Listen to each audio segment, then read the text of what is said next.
the schedule stream thing. I just don't know when it starts up, but I'll watch it in the VOD later. Someone in the chat just wrote, did you see the motion dismissed and the docket uploaded late yesterday? What the heck? Question mark, question mark. I just looked at it just now. What is that? I guess we can look at it really quickly. So I had a couple things that I wanted to go over on today's stream. And before we get to any of that, let's just take a look at this new motion that was, that was filed. New motion. Oh God, what is this? Refer to judge. Motion to dismiss case/charges with constitutional authorities. Once in jeopardy on 4/13/2020 arraignment. I don't understand what any of this is. Authority. The Constitution of the U.S. Amendment 6, specifically the right to a speedy trial, has been violated. The state of Florida has not met the requirements or proven good cause of delays. Ineffective. Who spelled that? Substandard state provided attorneys should have made this request long ago, proving this is a fact. I'm assuming she waived her right to a speedy trial because she was still working with her private attorney at that time. But is she trying to go back in retrospect and say, well, I didn't know that I could have waived my right? Maybe she'll say that she didn't waive her right to a speedy trial and that her attorney did it without her permission. Oh gosh. And all she attached here is the Bill of Rights. You should now? Huh. All right. Well, very interesting.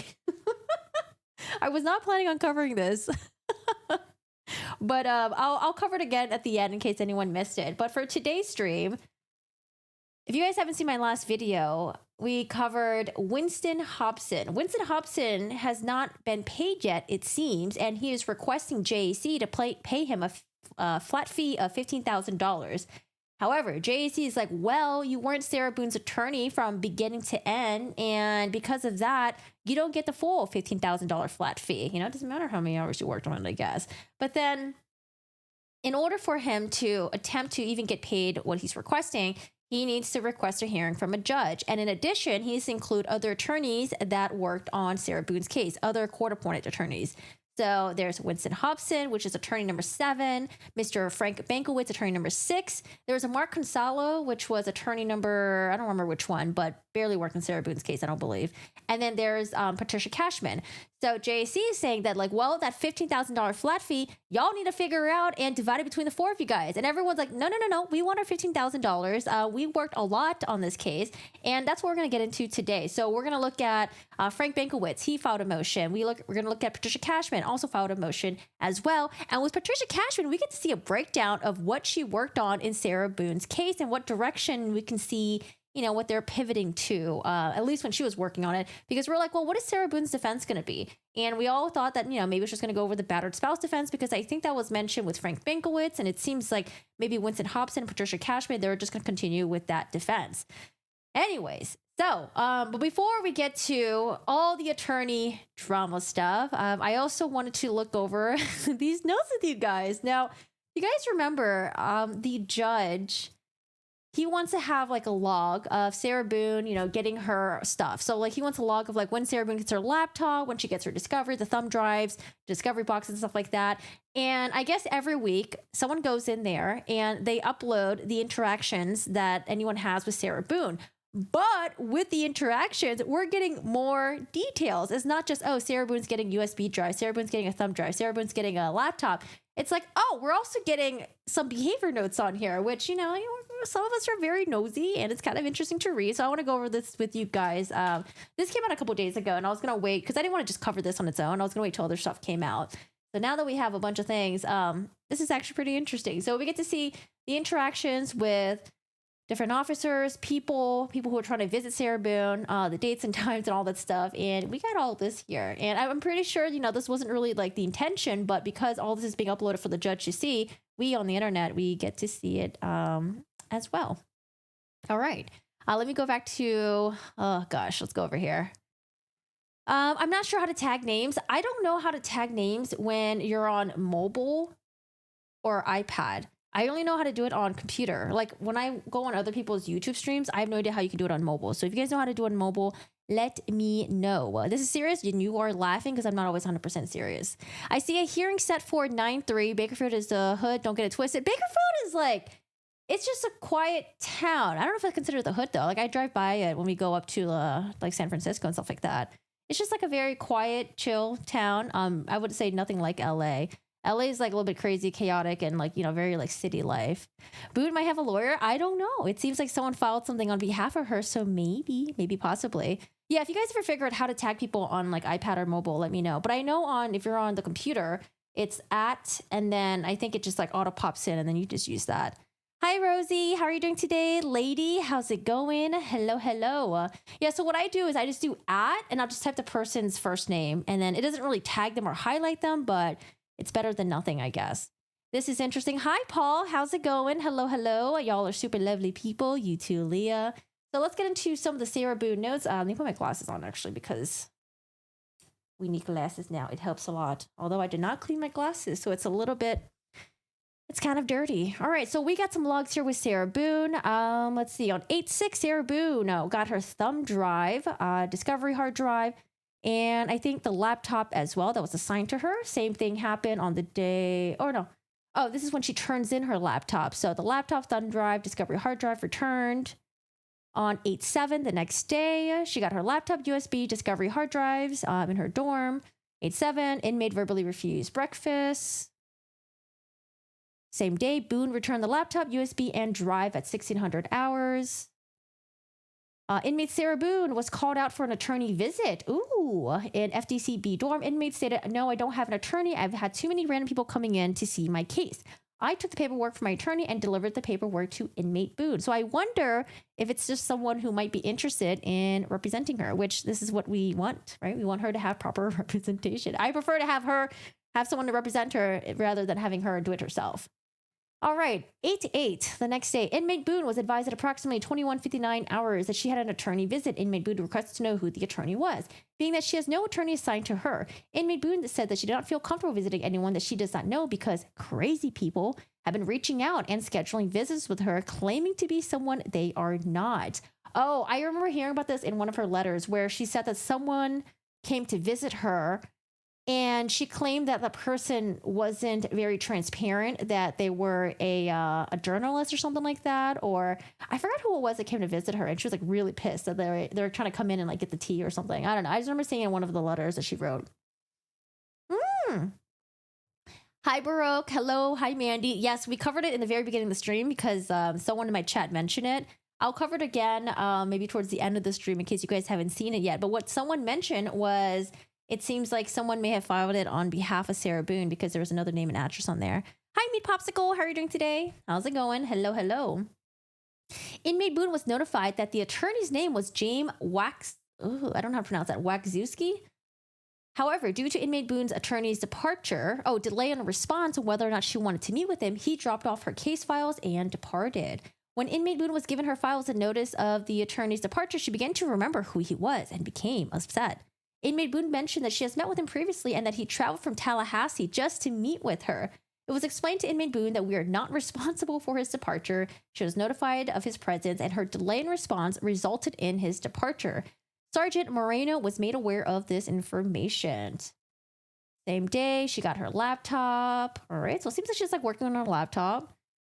I spoke with inmate Boone about the items in her property. Inmate Boone said that she has everything she needs to properly represent herself. This entry is for informational purposes only. Also, I wonder, I noticed that a lot of I's pop up. I don't know if there's a weird autocorrect in their inmate behavior note system or something, but you'll see a lot of like weird spelling errors, but very consistent same spelling errors later on. Inmate Boone returned the laptop, thumb drive, and hard drive to this officer at 14:25 hours. Items was returned to the control room. Hi, Wayne. How are you doing today? Meat Popsicle. Hello. Inmate Boone turned to a request form attached in the letter of Captain Dio Giovanni. Corporal Don Pat received the letter and gave to Sergeant Jesus due to Captain Dio Giovanni's name not being here. Wow, lots of names that are pretty hard to. A little bit hard for me to pronounce. It will be given to her upon her return. Inmate Boone was made aware, informational purposes. And again, this is her receiving USB, laptop, boxes of Discovery, her returning it. On the next day, she received her laptop and all of her stuff. And we have a inmate Boone exit for an interview. I'm not really quite sure what that means. Inmate Boone returned all her USB cord and laptop later on in the day. She refused to have breakfast. Inmate Boone received a laptop, USB drive, hard drive, USB cord in the beginning of the day. And then at the end of the day, she returned all that. So we had some inmate notes here. Again, this is something the judge requested just so he can know that, okay, well, every day, she's getting her stuff that she needs and then she's turning it in. All right. So later on in the day or later on in the week, Inmate Boone returned the laptop with 3 USB, 1 hard drive, USB cord. Inmate Boone returned to the unit from the attorney interview. Inmate Boone returned to unit from attorney interview with laptop, hard drive, USB drive. So I wonder if there are people that are interested in representing her. Inmate Boone returned the laptop, hard drive, and USB later on in the day. Again, we're on the next day where she was given some stuff, but she refused due to her going to court. Oh, that's right. She had a court appearance that day. Inmate Boone was advised not to wear her altered inmate's blue uniform to downtown court. While Inmate Boone appeared for her scheduled court appearance, it was discovered by CRSO Jones that Boone had altered her county-issued blues with staples alone, the seam of her pants legs. Inmate Boone was counseled for this negative behavior and informed that her blues were considered contraband and issued more blues. I wonder why she decided to maybe she just wanted to look more tailored and look better, I guess, in a court appearance, maybe. Oh, the verdict is in. Let me know what it is. Inmate Boone was given 2 property bags to secure her discovery documents. Inmate Boone was also given several manila envelopes. Inmate Boone's laptop was available and provided her at 2000 hours informational purposes. She returned her laptop. She got her laptop the next day. Later on that day, Inmate Boone notified staff that she was not sure that she was going to use the laptop because she was unable to get internet. Inmate Boone stated that she will let the staff know when she's ready to use the laptop. So again, she requested to use the laptop, she requested to have access to the internet, but I was actually kind of surprised that the judge didn't allow it because I'm like, I guess like when you're going pro se, especially when you're when you're an inmate, it really does suck. Like you don't have access to internet.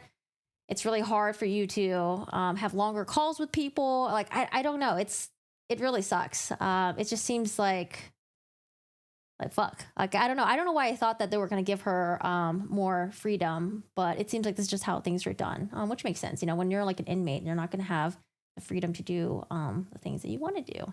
So, laptop was provided to Inmate Boone. Breakfast tray, we don't really care about that.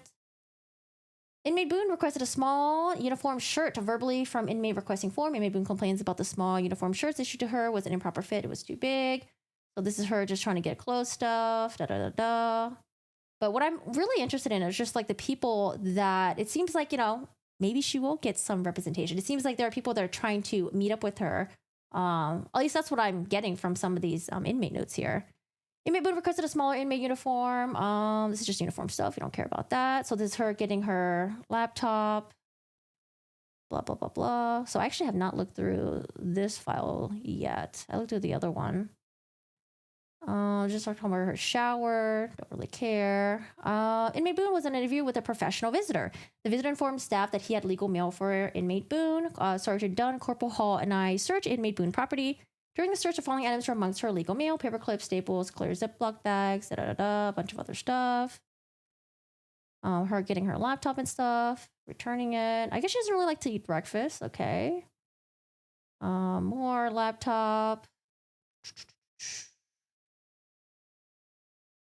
Just getting pen and paper. Man, I'm actually surprised at how detailed everything is, and it's all logged on here. But I guess that does make sense.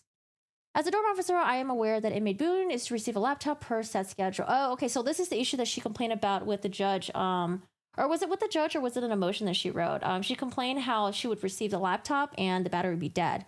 So how is she supposed to work on the laptop if the battery is not, if the laptop's already draining and she barely has any time to work on it because the battery's probably dying in 5%, 10%.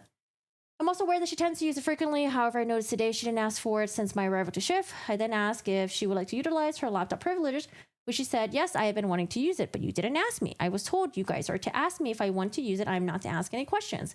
It should be noted that Inmate Boone has been briefed by staff regarding her laptop usage since she first received it and is to ask the dorm officer for it if she would like to use it. Again, she did notify me that she'd like to use it any time. Since my arrival to shift, she received the laptop, and Corporal CP Ward, I think Corporal Ward maybe there's an L in there, was notified. Moments later, while I was conducting a visual inspection, she stated to me the laptop was low on battery, to which I looked and confirmed that it was. So I'm assuming they can't give her a laptop charger because maybe it's a cord and then maybe can use it to like harm yourself or others. I'm assuming that's why she doesn't have it. Which I don't know if you guys, I don't know. I feel like when you're working on a laptop, I feel like batteries tend to drain pretty quickly. So I feel like her having it from the 8 to 4 hour, even though it's like not charged, even though if it's like at 100% charge, I don't know. I feel like the battery could drain really quickly. So maybe, maybe she has like backup. No, I would see if she has any backup batteries actually. I don't know. Seems kind of rough.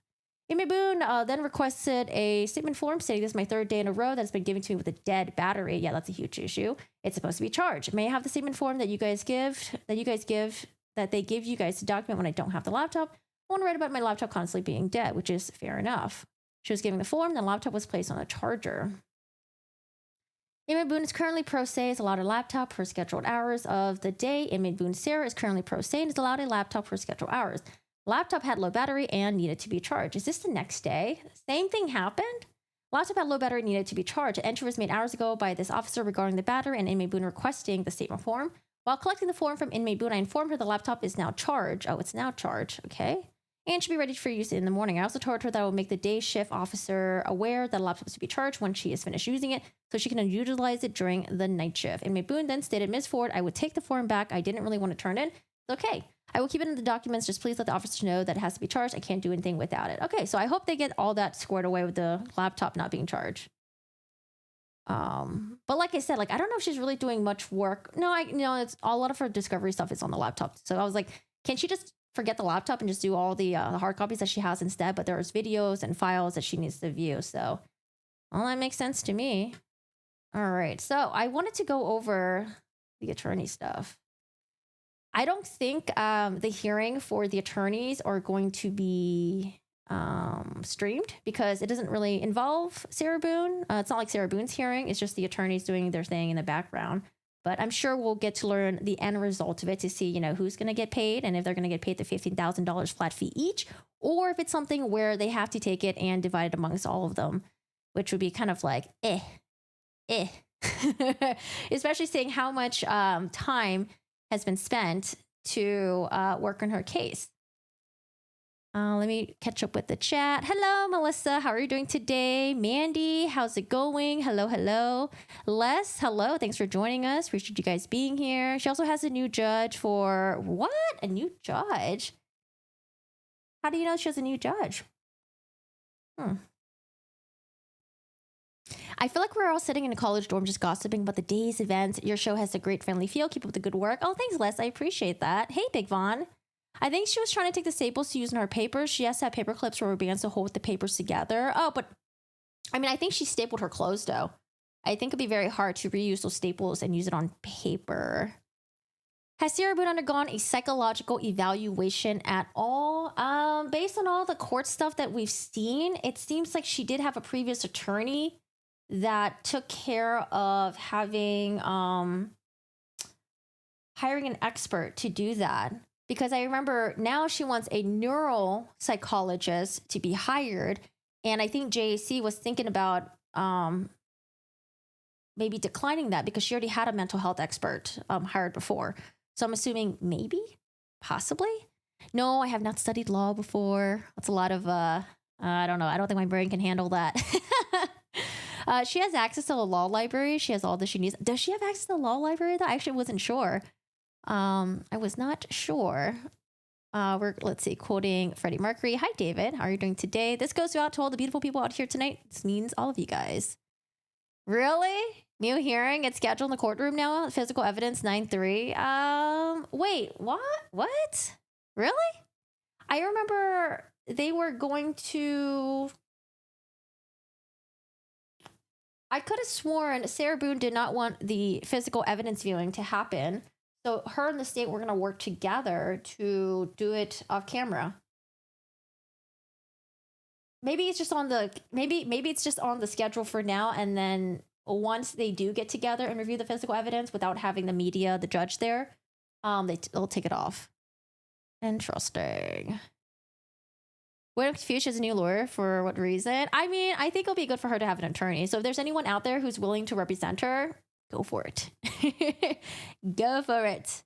Oh, sorry, I meant judge. Why would you have new judge? Okay. Really? Chief Judge Lisa Munton? Okay, I'll take Munyon. Let me refresh.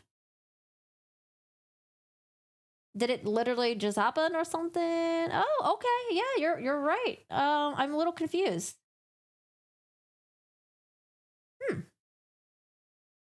Lisa T. Munyon. Who is that? Lisa T. Munyon. Florida. Lisa T.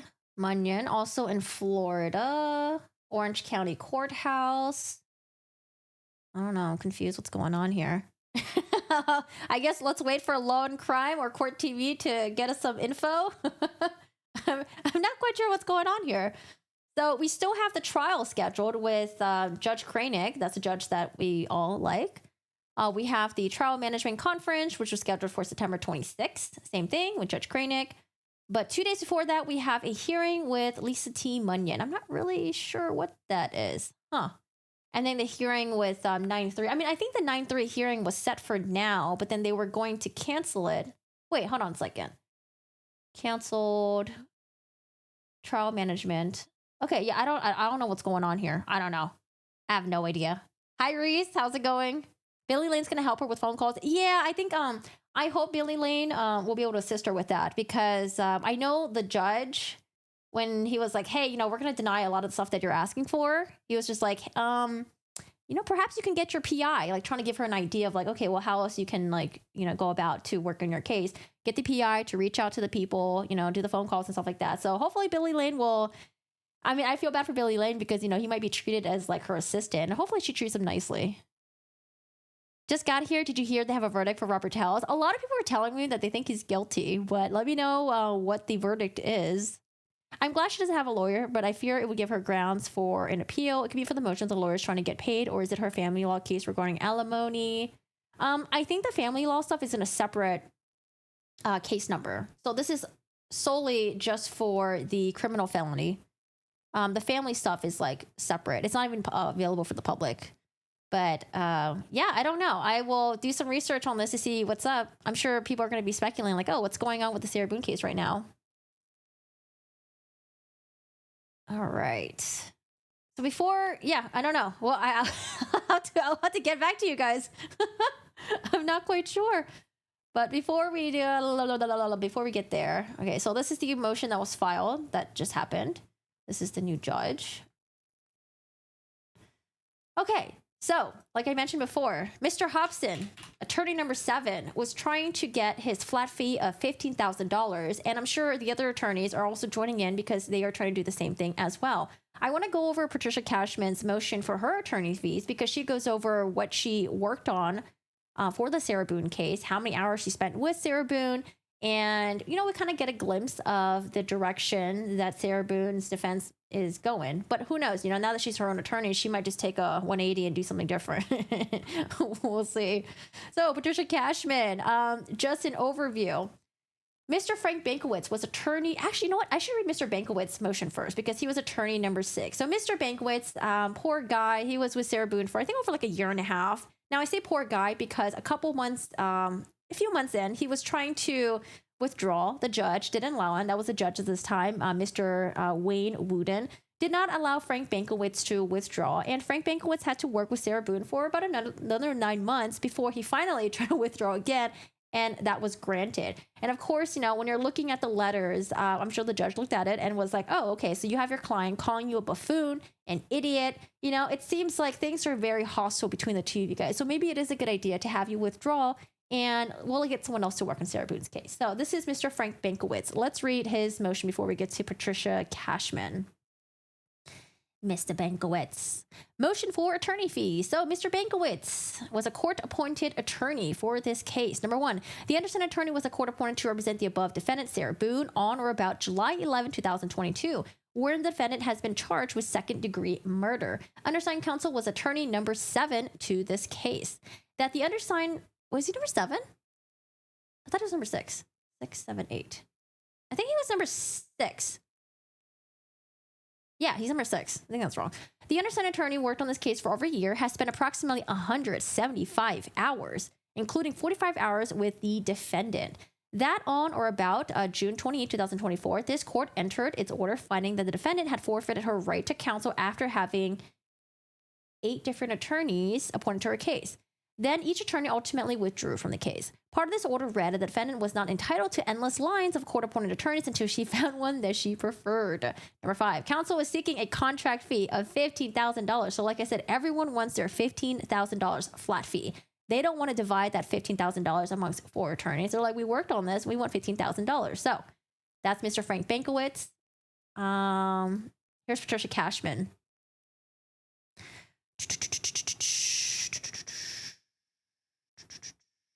Hey Madison, how are you doing today? No, it's Wednesday. I think it's a hump day. It's Wednesday. You're almost there. We're almost there to Friday. Yeah, we need to figure out what's with this new judge. All right, Joel. So this is Patricia Cashman, and with Patricia Cashman, much respect to her, because if you're going to be asked for compensation for the work that you did, I really liked how she outlined everything. I don't know if Frank Bankowitz may have maybe he has his own exhibit that he hasn't attached yet, but this is really good because you can't just be asking for money and not show the work for it, right? It's good that she has all this documented. Good for Patricia Cashman. But who knows? Maybe Winston Hobson has the same, and then Frank Bankowitz has the same as well, or Patricia Cashman just really, really freaking organized. Okay, so Patricia Cashman, she was appointed as attorney number 8. So again, we have Frank Bankowitz, attorney number 6, and then things didn't work out. We had Mr. Hobson. I think Mr. Hobson represented Sarah Boone for about 5 months, maybe. If anyone knows, correct me. I think it was about 5 months. So Mr. Hobson, he was the one who, it seems like, to initiate all of this. He's the one who's like, okay, well, I'm ready to get paid. Let's do this. Come on. So things didn't work out with Mr. Hobson. And then next we had Patricia Cashman right here, who again was with Sarah Boone for, how many months was Patricia Cashman with Sarah Boone? Maybe like 5 or 6 months, maybe? She'll say it in here.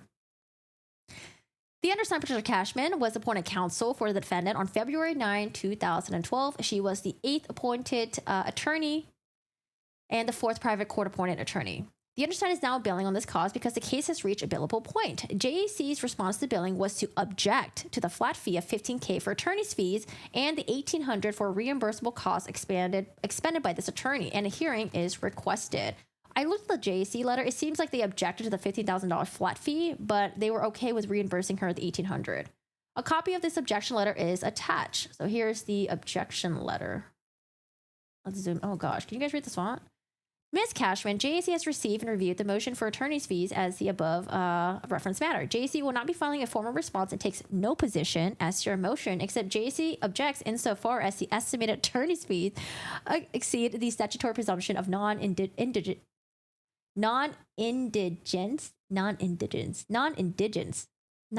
It has to like roll off your tongue for it to sound natural. Otherwise, it sounds really weird. Non-indigence. JAC does not request to participate in any hearing set on this motion. You may utilize this email in lieu of a formal response and should attach it to your motion while you provide it to the court. Was there another part where they were... Oh, this is just a bunch of communication stuff, right? Context? I could have sworn there was a letter where they're like, hey, we'll approve your $1,800. No? Maybe I misremembered. All right, so 3, the undersigned counsel, Ms. Mentats. Hello, I can do a super chat. Oh, Ms. Mentats, thank you so much for the $1.99. I appreciate that. Thank you. How are you? I hope you're doing well. I'm sorry, guys. I'm trying to go back and forth between reading the chat and then doing all this. Maybe hearing what the chief judge is... Oh! You think so? Huh. Maybe. JS, you might be onto something. JS is maybe hearing what the chief judge is regarding the attorneys trying to get paid. Maybe? Yeah, maybe. Like I said, I'm going to wait for Law and Crime or Court TV for them to get the tea. Hello, Absolomply. I totally butchered your name. Absolompy? Is this a legit case? It is. Hi, Booty Bandit. Is this a VOD? No, it is not a VOD. How's it going? If it's a VOD, it will tell you if it's a VOD somewhere on Twitch, unless they change that. Because I feel like they're changing everything. I can imagine there's someone who would want to represent Sarah Boone. I mean, Sarah Boone says, you know, do it for the recognition, do it for the glory, or whatever she put on her ad. Natalie, hi, I love your videos. Natalie, thanks for joining us. And now I'm broke. Okay, no more donations. Miss Mantats, I appreciate it. I hope you're doing well, though. The undersigned is now billing this cause because the case has reached a billable point. Okay, so she wants a $15K plus the reimbursable. Now, this is where she's going to go over how much time she spent on the Sarah Boone case. The undersigned counsel represented defendant for over 4-month period. Counsel spent over 100 hours on said case as evidenced by the attached certificate of time marked in Exhibit 2. Over 20 of those hours were spent with the defendant. 4. Boone was charged with second-degree murder. There's a vast amount of media attention to this case. Ms. Boone was accused of putting her boyfriend in a suitcase where he died. There's a video of the incident that went viral. Counsel made preparing this case a priority as the case has been pending since February of 2020. The final disposition of this case was the court entering the order that Ms. Boone had waived her right to counsel. There's a significant amount of discovery to review. Multiple CDs, DVDs, paper discovery of over 400 pages of report statements, 2 banker boxes of files obtained from previous counsels, and background information on the relationship between the deceased and the defendant. The state listed 23 witnesses, 2 of whom were deposed by this counsel, and 7 who were deposed by previous counsel. There were 8 separate statements given by the defendant. Counsel also needed to review the media accounts that potential jurors may have seen. The case was heavily covered by Court TV, News Nation, Fox, local news channel, the Orlando Sentinel. Know your lawyer. No, know your. Wait, is this wrong? It's supposed to be It's not know your lawyer. This is supposed to be Peter Tracos, right? Legal Bites and Bruce Rivers did multiple stories on their channels. Now that this name tripped me up, now I don't know what the real YouTube name is. What is the real YouTube name that I'm thinking of?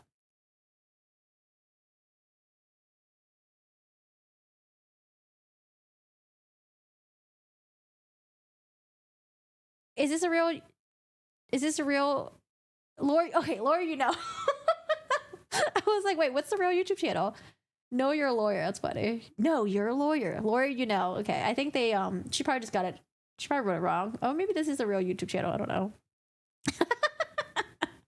Know your lawyer. Oh my gosh.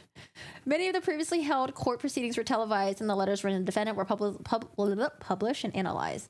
The defendant wrote a 58-page letter to the court and had previously written multiple long letters to the court that counsel needed to review, to determine the potential impact of the case and develop a strategy for the jury selection. That's a lot of YouTube videos to watch. Counsel has spent over 20 hours at jail conference with the client. I understand counsel has submitted a voucher to JAC for the payment. Hey, MLG, how are you doing today? How's it going? All right. As a result of the undersigned counsel's acceptance and work on the above-style case, counsel was unavailable to meet with several potential new clients who then hired other counsel. Opportunities to take on new clients had to be declined, resulting in a loss of fees. Because of what is outlined above and work done by the attorney, failing to pay the fee as requested would be confiscatory. Yeah, that tripped me up, seeing that. I was like, know your lawyer. That's not right. Yes, I know that he's located in Florida. I think people were like, hey, would you be interested in representing Sarah Boone? I'm pretty sure he was like. Okay, so JAC has no objection to the reimbursement of the expert witness fees in the amount of $1,800. However, JAC they reject the $15,000 billing fee for the following reason. So they're basically saying because there's so many different attorneys appointed to this case, that flat fee will just have to be divided by the other attorneys, unless the court decides otherwise. Yeah, I think this is the part right here. You were appointed to this case, but you did not represent the client through the entire course of the case. Thus, the court appointed more than one private attorney to represent this client. The court must apportion the flat fee among all the private court-appointed counsel who worked on this case. In this matter, you were the 4th of the 4 attorneys appointed to represent the defendant. Because the court must apportion the flat fee among all private court-appointed counsel, the matter must be heard before the court in a single hearing. So, I hope they're going to get paid. So these are the other attorneys. Actually, no, I do wonder if Mark Consalo, fee waiver received. How much did they get?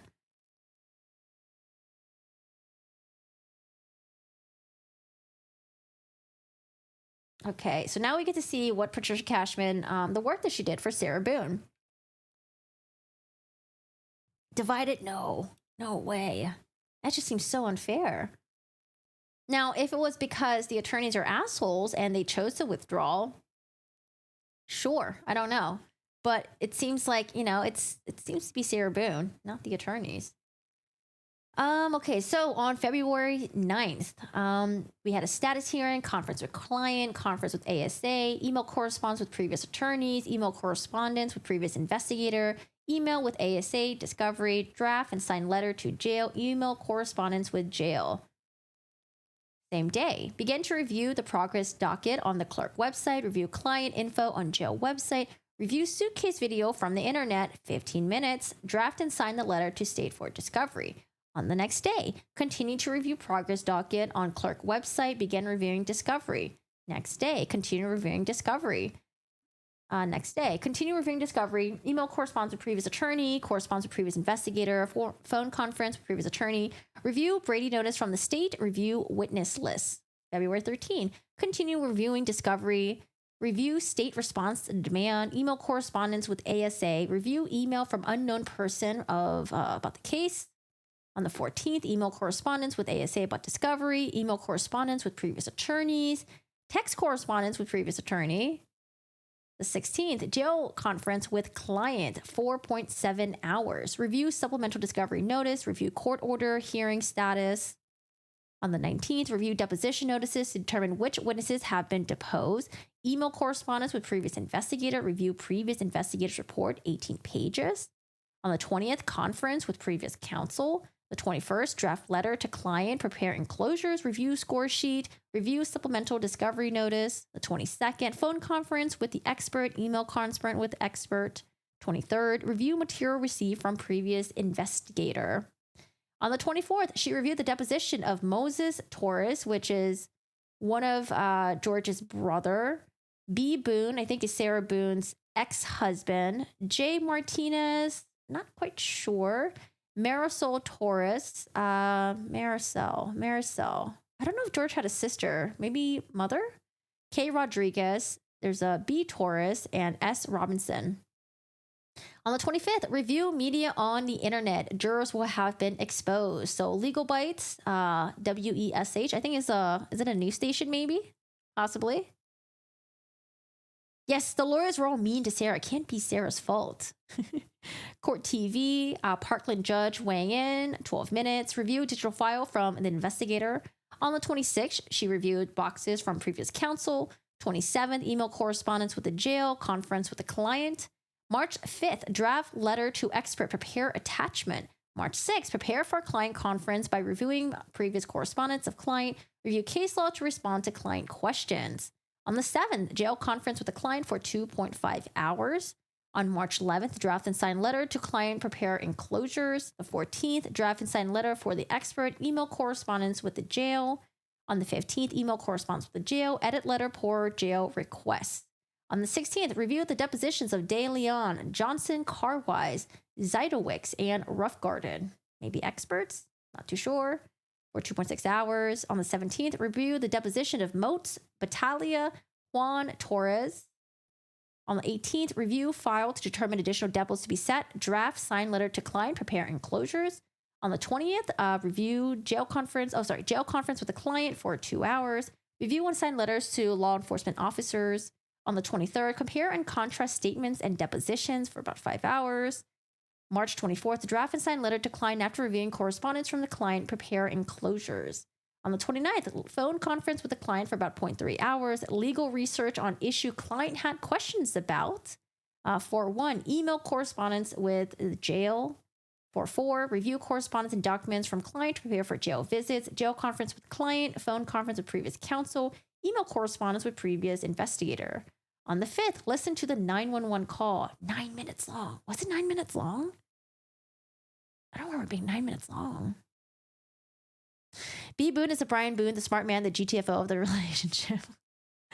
4-5. Listen to the 911 call in 9 minutes. Watch the suitcase video. Oh gosh, I can't believe she probably had to watch it like over and over again. It's so hard to watch. On the 5th, watch 8 BWCs. Review correspondence with the client. On the 8th, jail conference with the client for about 2 hours. Review documents from the client, 20 pages. Email correspondence with ASA for the status hearing. Draft and sign letter with enclosures to the client. 4:10, review materials from the client. 4:11, phone conference with the client for about 0.3 hours. Prepare packet from discovery to provide to client, attorney-client privilege. 4:12, jail conference with client, 4.3 hours. A status hearing, conference with ASA, review correspondence from the client, 74 pages. Oh gosh, 2.5 hours, 74 pages. How we talk about the fake motion to dismiss? We did in the very beginning of this video. I don't know. I'm not quite sure what it is though. But we have seen it. It has been uploaded. At first I thought it was Sarah Boone, but then as you scroll down to the very bottom, you could see that it was followed by someone else. And I was like, oh, maybe there's someone out there who is interested in being her attorney after all, perhaps. On 4/15, draft and sign letter to jail expert. Review court order on the status hearing. Reset. 4/22, jail conference with client, leaving a voice message for a potential witness. Email correspondence with previous investigator. 4/23, legal research on battered woman syndrome. Legal research on PTSD. So again, Sarah Boone has requested to hire a neuropsychologist.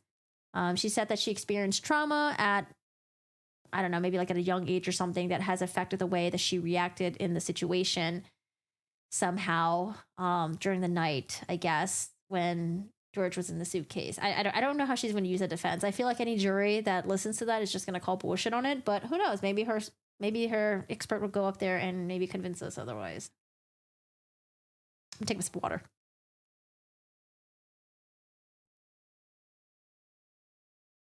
Okay. 4/23, legal research on battered woman syndrome. Legal research on PTSD. 4/23, correspondence with the expert. 4/26, jail conference with the client for half an hour. Listen to voicemail from media. 4/29, phone conference with the client for 0.2 hours. Draft and sign a letter to jail for a visit. Email correspondence with the jail for a visit. Draft and sign letter with the for an expert. 4:30, email correspondence with jail for a visit. I mean, it looks like she's working on this case. Like I don't know how many other cases Patricia Cashman had at this time, but I mean, it seems like she's working this case, and things are getting done. But, it seems like whatever Patricia Cashman is telling Ms. Boone, she's not happy with, because Patricia Cashman has said that Sarah Boone has walked out of their meetings before. So I don't know. I mean, I guess like once we get to trial and then we see Sarah Boone representing herself and putting on the defense that she wants, then we'll see, oh, okay, this is probably why the previous attorneys didn't want to go this route, because maybe it just looks really ridiculous. But jail conference with the client, half an hour, listen to video, blah, blah, blah. Sorry, I was over here. 4:30, email correspondence with the jail for a visit. 5:1, correspondence with the expert, draft letter to jail, email correspondence with the jail for an expert. 5:3, jail conference with the client, 1.1 hours. Review correspondence from a client, 12 pages. I wonder if these are just, I wonder if this is like her letters to Patricia Cashman, like complaining about like, why aren't you doing anything? You're lying to me. Review police reports, search warrants, client's statements, prepare for depots, draft questions. 5:7, take the depositions of detectives Kopsel and Lowen, conference with ASA about the case. 5:9, phone conference with a client's family member. I mean, she has her ex-husband. I don't know if she has like other family members. Email correspondence with potential witness, review Brady notice from the statement, review supplemental discovery. 3:11, draft and sign letter to client, prepare enclosures. 5:14, so about 2 months later, listen to voicemail from the media. 5:15, draft and sign letter to the client. 5:24, review correspondence from client, 10 pages. 5:26, review client's 3 statements. 5:30, phone conference with the expert. Review correspondence from the client, 6 pages. Review client's additional 3 statements. 5:31, draft letter to client, prepare enclosures. 6:1, review witness list to determine if additional depots needed to be set. 6.2, review items from the client to prepare for jail conference. 6.4, jail conference with client, 0.2 hours. 6.5, draft letter to client, listen to 2 voicemails from the media. I wonder what the media wants. 6.6, listen to 3 voice message from the media, review email from the media. All right, we're almost there, y'all. 6.7, conference with the client for 0.3 hours. Conference with ASA, trial status hearing, listen to voicemail from media. 6.10, listen to voicemail on media from media, review media on internet. Jurors would have been exposed to court TV, 26 minutes. I think there's supposed to be something else here, but I don't know. She's probably missing something. Know your lawyer, 1 hour, 40 minutes. 6.11, research conflict of interest per Florida bar rules, draft, edit, and sign motion to withdraw. Review court order from status hearing. 6.13, phone conference with ASA. 6.21, status meeting on the case. Review 58-page letter client wrote to the judge. I'm pretty sure we read that one. Additional research on the motion to withdraw. This one, she's like, get me out of here. Get me out of here. 6.27, review a letter a client wrote to the judge, 4 pages, and a conference call. 6.27, draft orders for court requests. 6.28, hearing on motion to withdraw, review court order, 16 pages, correspondence with the state, clarification of the order. 7.1, draft clarification order for the court, correspondence with ASA. 7.24, review clarification order entered by the court. And 7.25, review court order discovery stuff. So a total of 118 hours that Patricia Cashman has worked on this case, and I think she does a good job at detailing it all. And I think this is the money that she wants to be reimbursed. So Patricia Cashman, what do we got here? Court reporter appearance fees, $125. Deposition costs, transcripts of deposition costs, and then mental health. The following invoice has been submitted and attorney's waiting reimbursement, $1,800. Kind of funny. It's kind of like, oh, the mental health toll that this took on me, this case, I want $1,800 reimbursement. But I know that's not what she means. She probably meant that, like, they probably had a mental health expert or something, and then she just wants to be reimbursed for the $1,800 fee.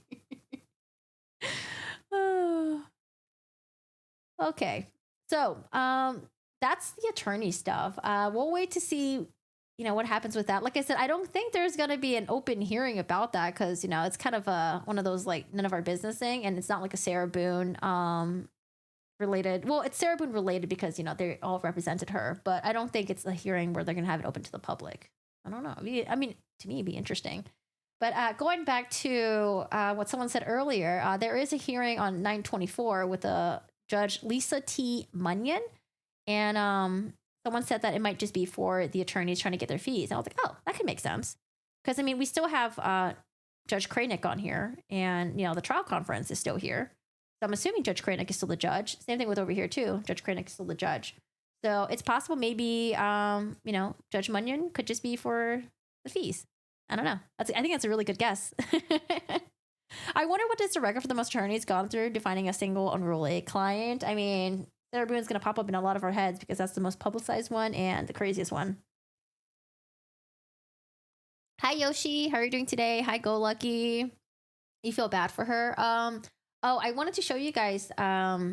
So George's parents, well, mostly his mother spoke out in an interview. And I wanted to just show you guys that part. And then I want to hop on to things that I wanted to cover afterwards. I want to talk about George's mom very briefly. She does a quick little interview where she talks about George and how she feels about Sarah Boone, which I haven't seen yet, but maybe you guys have. And then we're going to listen to interviews from Sarah Boone's neighbor and Sarah Boone's property manager. When I looked at the Sarah Boone case many years ago, a lot of the stuff that popped up about Sarah Boone and George, it seems like their relationship was very tumultuous and lots of times cops are called. And so, who's going to know about most of the stuff that's happening because you're living there, you're near there, or you're working there, right? So we have the neighbor. They're going to talk about probably hearing things coming from that apartment. And then the property manager, probably all the complaints coming in about the apartment, maybe like noises, fights, and all that stuff. So I have not listened to those interviews yet, and I'll watch it with you guys. Because I think I didn't watch interviews yet because I wanted to get closer to the trial date. And then the trial just kept getting pushed. And then we got all these like letters coming in, and I just got distracted with all the letters. But I think it's really interesting what you say about feeling sorry for Sarah Boone, because it seems like George's mother feels the same way. Oh, actually, let me catch up with you guys. How's everyone doing today? How's it going? Hello, hello. I almost bet Sarah makes a reference to this at a hearing. Oh, a reference to what? Yeah, I feel so bad for his family. Imagine like 4 years. It's like, oh my god, almost 5 years. Almost 5 years. Almost 5 years. I'm doing okay. Pickleball yesterday, chest day was intense yesterday. I got home after showered and actually fell asleep on your couch. That sounds like a good day. When detectives were talking to Sarah outside the murder scene, Sarah stated George's family would kill her. Yeah, I have to rewatch. I want to rewatch the body cam footage with Sarah Boone, and then I want to rewatch the interrogation. But I want to watch the full interrogation. I feel more for Lucas. Is Lucas Sarah Boone's son? Hi, Kitty. How's it going? All right. So this is an interview with News Nation. It's about a year ago. He was a good son. He wasn't perfect, but he was a good son. And every time that he come here, every time, he just stand in that wall and he said, Mom, I love you. Mom, I love you. I said, I love you, love. And they come and give me a hug.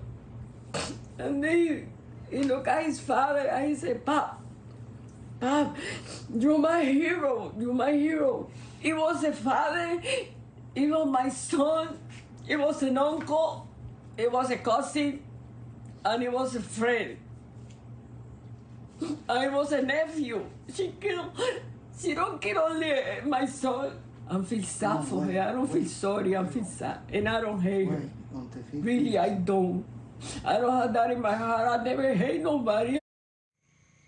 Yeah, so that's about it. It's not very long, but I just feel so bad for her because, like, you don't really hear from the family members much. A lot of the stuff that we hear about this case is just about Sarah. Sarah is such a huge personality to deal with. Sarah. You've seen the entire interrogation several times. I want to rewatch it. I want to rewatch it. I look like someone from Mortal Kombat. Who? Which one from Mortal Kombat? Which one? Does she have a clue? When you listen to the interrogation that I listened to, it was an interview of the brother where they acknowledged that there was abuse happening on both ends with Sarah Boone and George. And it seems like the family knew. They acknowledged that, George and Sarah had a drinking problem. They both got, issues with each other. They would fight each other and stuff like that. So it seems like the family all know. But I mean, when you're like grieving about a family member and they die in such a way that's like so extreme, like being suffocated in a suitcase, I mean, of course you're going to be grieving, right? You're going to be really sad for that. Hey, Samantha.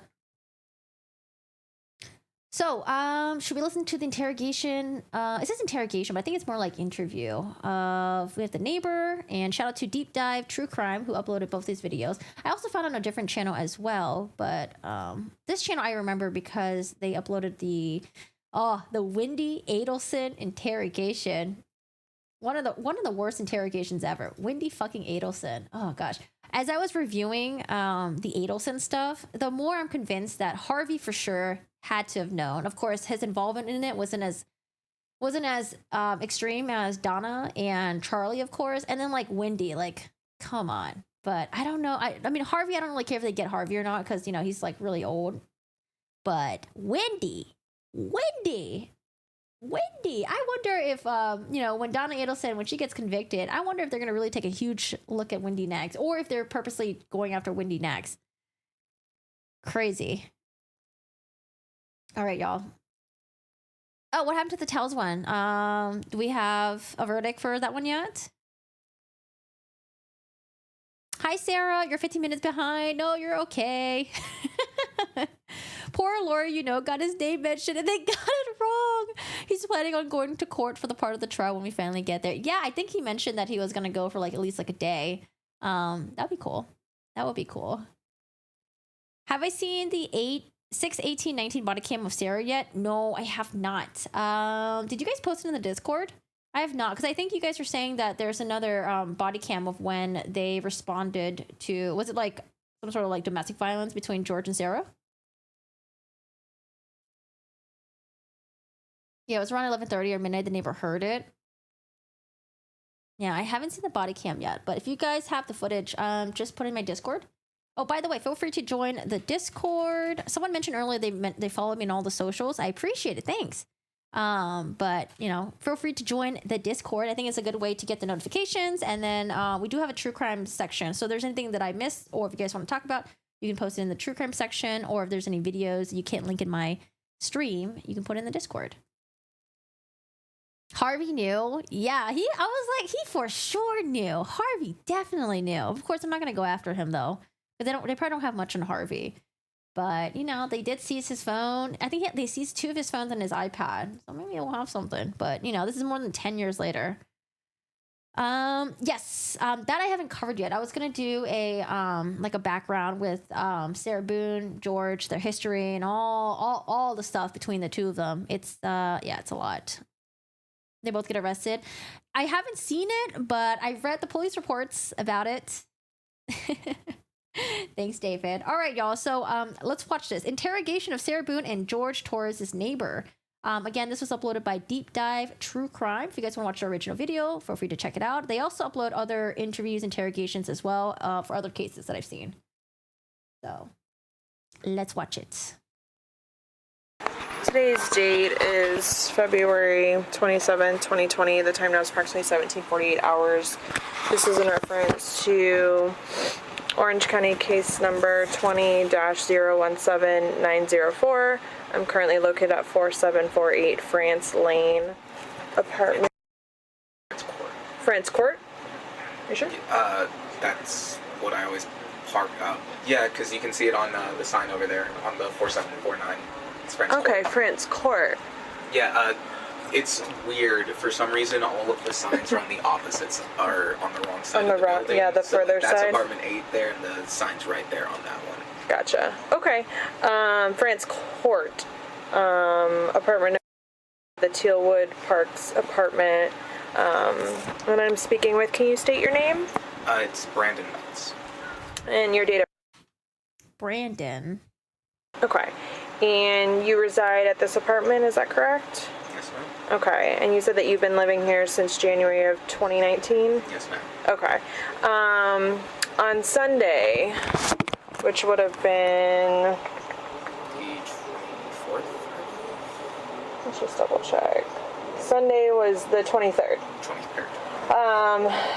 Were you home that day? I would have come home a little late that evening, but I would have been here around 8, 9 o'clock. I would have gotten in around 8 or 9 o'clock. PM? Yes. Okay. And, so your apartment is right next to apartment number 3. Does your apartment share walls with theirs? My bedroom shares a wall with their... Oh my God. Can you imagine being their next door neighbor? Oh, yeah. Listen, I've always lived in apartments, in my 20s, early 30s. And I could tell you this, it really sucks when you have a neighbor either above you, left, right, below you, or down the hall. That's if they fight a lot, if it's like really loud, they blast music, because you're stuck in that lease and you're just like, fuck, I don't know what to do. And then usually when you report it to the property manager, I mean, there's not really much they can do too, except for just like hopefully tell the neighbor, and the neighbor will be more mindful. But if you have a neighbor that just fights a lot, they ain't gonna care what you think. The lower half of their apartment. The lower half, okay. Do you recall hearing anything coming from apartment 3 while you were, after you had gotten home? Around 10:30 or 11 o'clock, there was a very loud crashing sound where I believe, I'm not sure, I haven't been in their apartment like my roommate, but I believe is the location of the staircase. Okay, so a little bit above. A very loud, you said crashing sound? Yeah, like it sounded like something had been like falling down the stairs. Because it started up high and then it ended low. Oh, and then is this why people thought that Sarah shoved George down the staircase while he was in the suitcase? Because I remember people were theorizing that, and I had no idea where they got that from. It's probably because they listened to this interview, maybe, right? Or maybe like they were just fighting and like one pushed the other person down the staircase, maybe. I don't know. I feel like if you were fighting and you were in that heightened state, there would be no way that George would voluntarily get into the suitcase. Because I do think he did get in. I do think they were just drunk and they were just being silly. And then like he got in. And then once he was zipped up, Sarah was like, oh, this is a perfect way for me to get my revenge on you. So I think it's possible that to me would make more sense. They were drunk. They were fucking around. They're having a good time. Or so George thought. And then, you know, George gets in the suitcase. She zips him up. And then maybe, you know, they started upstairs. And then she like... Maybe she pushed him down the staircase with the suitcase as he was in there. You had a neighbor that would smoke in the restroom. You could smell the cigarette in the air vent. Ooh. I had this one neighbor. We don't know who it was, though. There's this one neighbor who decided to put out... They had a cigarette. I don't know why they were even inside because the trash chute is like really deep inside the building. But they were smoking a cigarette. They threw the cigarette down the trash chute. The trash chute caught on fire. It activated the sprinklers in one of the elevators. So the elevator shaft like flooded. And then because of that, we weren't able to use the elevator for a while. And the building was like a 34-story building, I think. 34 stories. Yeah. So it was really annoying. Really fucking annoying. Unfortunately, they were not able to catch the person who did it. But... they couldn't see.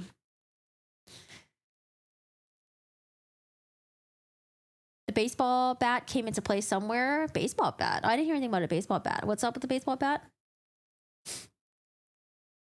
Since there is a document DV, maybe she would have had a defense, but she had a story about playing hide and go seek. Yeah, you know, like because she recorded the video and then she forgot about it because she's an idiot, and then her demeanor on the 911 call, like her excuses. Seeing her on the body cam footage on the interrogations, like, yeah, she's just like when we see Sarah Boone in the courtroom, we're like, okay, she seems like she could be like a smart person. But then sometimes when things come out of her mouth, I'm like, I don't know, man. I don't know. Like, especially her coming with the story that they're playing hide and go seek. They're like, yeah, we're playing hide and go seek. And it just didn't make sense. The first video showed the suitcase in correct position. I think that's what it was.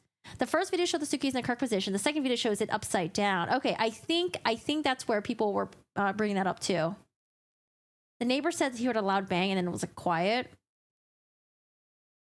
It was probably a kid who got busted by their mom. Oh, we don't have a lot of teenagers and kids in our... Yeah, I don't think we really had any. There's no teenagers, no kids living in our building. Like, if there were kids, they were like babies. The area we lived in was definitely not a place where you want to raise a family. I heard in one of the interviews saying that George would leave and go back to his family, but she would turn up and take him home. Yes, that was in the brothers interview. We reacted to that, I think, about like a week or two ago. I hope we hear more of that on the stand, as if she was like scared. Why? I mean, it seems like the abuse was mutual between the two of them from the police report that we saw. And then like also Sarah and George, I think were roughly around like the same height, but maybe Sarah was like weight wise, maybe she was like bigger. But I don't know. From what I've seen, it seems like, you know, there were times where Sarah was arrested, there was times that George was arrested. And, you know, when law enforcement would show up, it seems like, you know, they both would have injuries and bruises and stuff like that.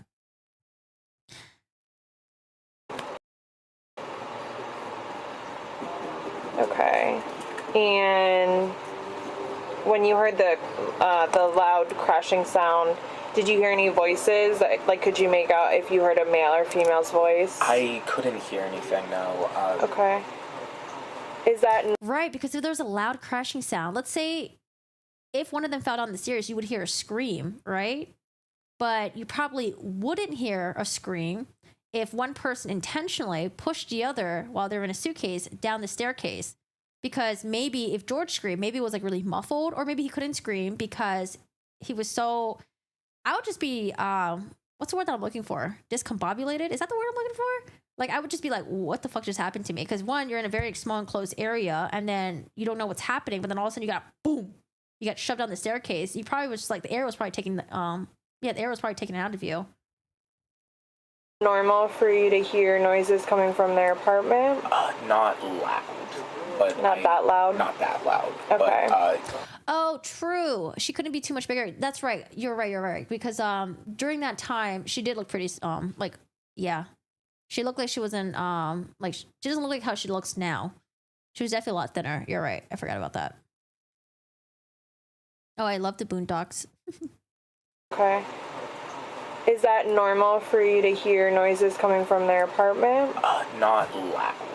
But not that loud? Not that loud. Okay. But I'll regularly hear like thudding sounds, like stuff being like slammed against the wall or something like that. Okay.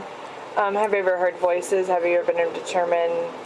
I've always kind of like tuned out if I was hearing voices. If you heard something, you okay. But you have heard loud noises in the past, but not as loud as you had heard on Sunday night. No, it never been that. Like I felt the walls shake. Okay. As the sound happened. And do you know either of them? Like, do you know? I've had a few brief interactions with them. Okay. But I don't.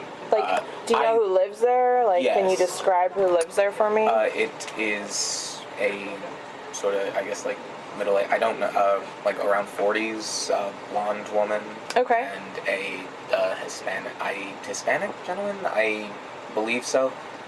I haven't interacted with him much. I've spoken to her a few times. You've spoken to her a few times. Okay. Anyone else live there? I believe they have a little boy. A small child. Okay. Okay.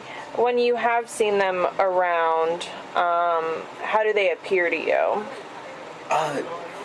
They almost always seem either like tired or like tweaked out. Tweaked out? Yeah. Okay.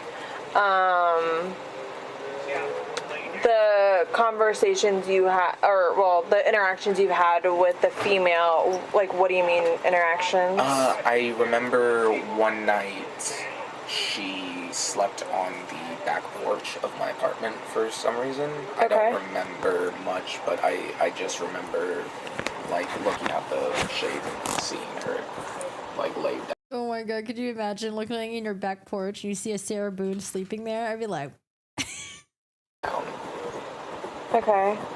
Do you recall, like, maybe what month this was? I couldn't say. It was pretty... But of course, he didn't know Sarah Boone like we know of Sarah Boone back then. So back then it was probably just like, okay, your neighbor's just drunk, like, what the fuck's going on? I hope she's okay. But in today's time, if y'all found Sarah Boone on your back porch right now sleeping there, it'd be pretty scary. Early when I moved in, I would say the Escape from jail. Summer of 2019.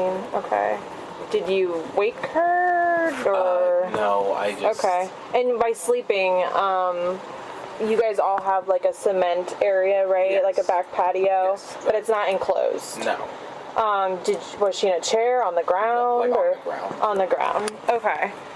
I don't have any chairs on our back porch. Okay. Any other run-ins with her? Things you've witnessed with her? I was coming home from class one night. I would not be able to give you a time period on this. Sure, I don't yeah. remember when it is. And I was waiting on my roommate to get home because I had left my keys in the apartment. Mm-hmm. And I remember she came over and was talking to me for a minute, and it was very visible that, like, she was talking to me because she didn't want to be in her apartment. Okay. I don't know why, like, I didn't ask, but it was just very evident that she didn't want to be there. Do you remember anything she was saying? No. Her demeanor? She seemed, like, skittish, like, nervous. Okay. I don't remember anything we talked about because, in complete honesty, when I was just... Was it just mostly alcohol between the two of them, or was it ever reported that they did drugs or anything like that? I think it was just alcohol, right? It was in one ear and out the other. Right, yeah, you were just kind of... Right. With vague nothing. Okay. Did she appear to be on anything at that point, or just she seemed nervous? She seemed nervous. Okay. She didn't seem, like, high or anything. She just seemed out of it. Okay. I would chalk it up to be more like tired and paranoid or nervous, stuff like that. Okay. And any other interactions with her? No. Honestly, from the few times I had spoken to her, like, anytime I saw her, I kind of just tried to go straight into my apartment. Right. There's a few times where I would walk past and she'd say hi or something, and I was just kind of lie and be like, oh, I'm only going to be here for like 10 minutes. I just got to change and head back to class or something. Like, I try to Avoid. Okay.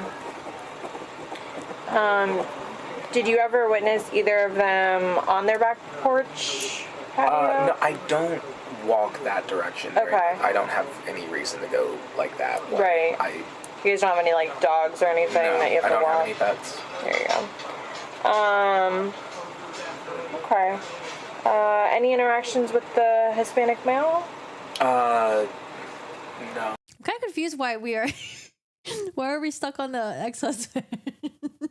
I thought we were gonna get into the details or topics about the ex-husband or something. Poor ex-husband. He's like, man, why is my face up on here? Not that I can recall. No. Okay.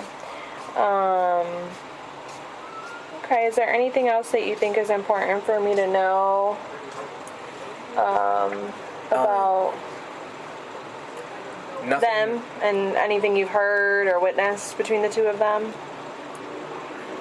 It seemed like an abusive relationship. Just from every time I heard them, every time like I saw the two of them, it seemed rough. Okay. Okay. It's one of those things where like he was a bad guy. He was a bad guy. Okay. Alright, is there anything else that you think is important for me to know? I know. I think his name is like Brian Boone, right? And Brian Boone is like, man, she kept my last name too, ruining the Boone last name. Nothing I can think of, no. Okay. Do you mind raising your right hand for me? Do you promise and swear everything we've talked about has been true and accurate to the best of your knowledge? Everything I've said is true as far as I can recall. Yep, perfect. Alright, this ends the recording at 17:57 hours. Okay, so that's it with Sarah Boone. I'm assuming maybe they'll have him to go and testify. Brandon Meltz. I'm trying to remember if I remember seeing him on the witness list. Have I seen the witness list before? Oh. I've seen depositions of... They took depositions of the family members, Sarah Boone's family, well, at least her ex-husband. I'm sure he's on there. Next, I want to listen to the... I think it's because she's hiding something with her maiden name.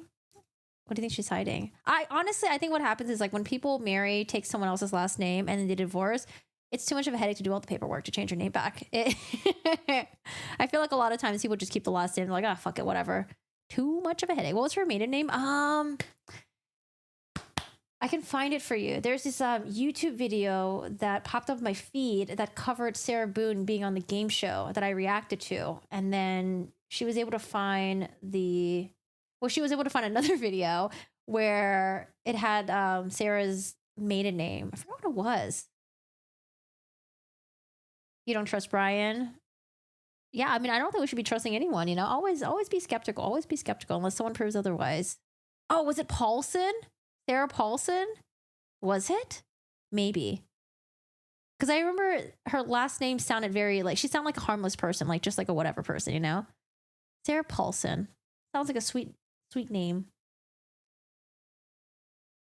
Oh man, we're still using footage of Brian Boone. Poor Brian. So next one, same thing, same channel, Deep Dive True Crime. They uploaded the interrogation of the property manager. The title is Who Spills Tea on Sarah Boone and George Torres Jr. Is it Sarah Paulson?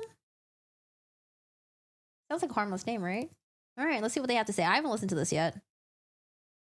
Today's date is February 26, 2020. The time now is approximately 12:05 hours. This is in reference to Orange County case number 20-017904. I'm currently located at Tealwood Park Apartments, 4704 Lucier Court, Winter Park, Florida, 32792. I am here with my partner, Detective Scott Long, with the Orange County Sheriff's Office. And can you state your name? Melissa May Sexton. You are...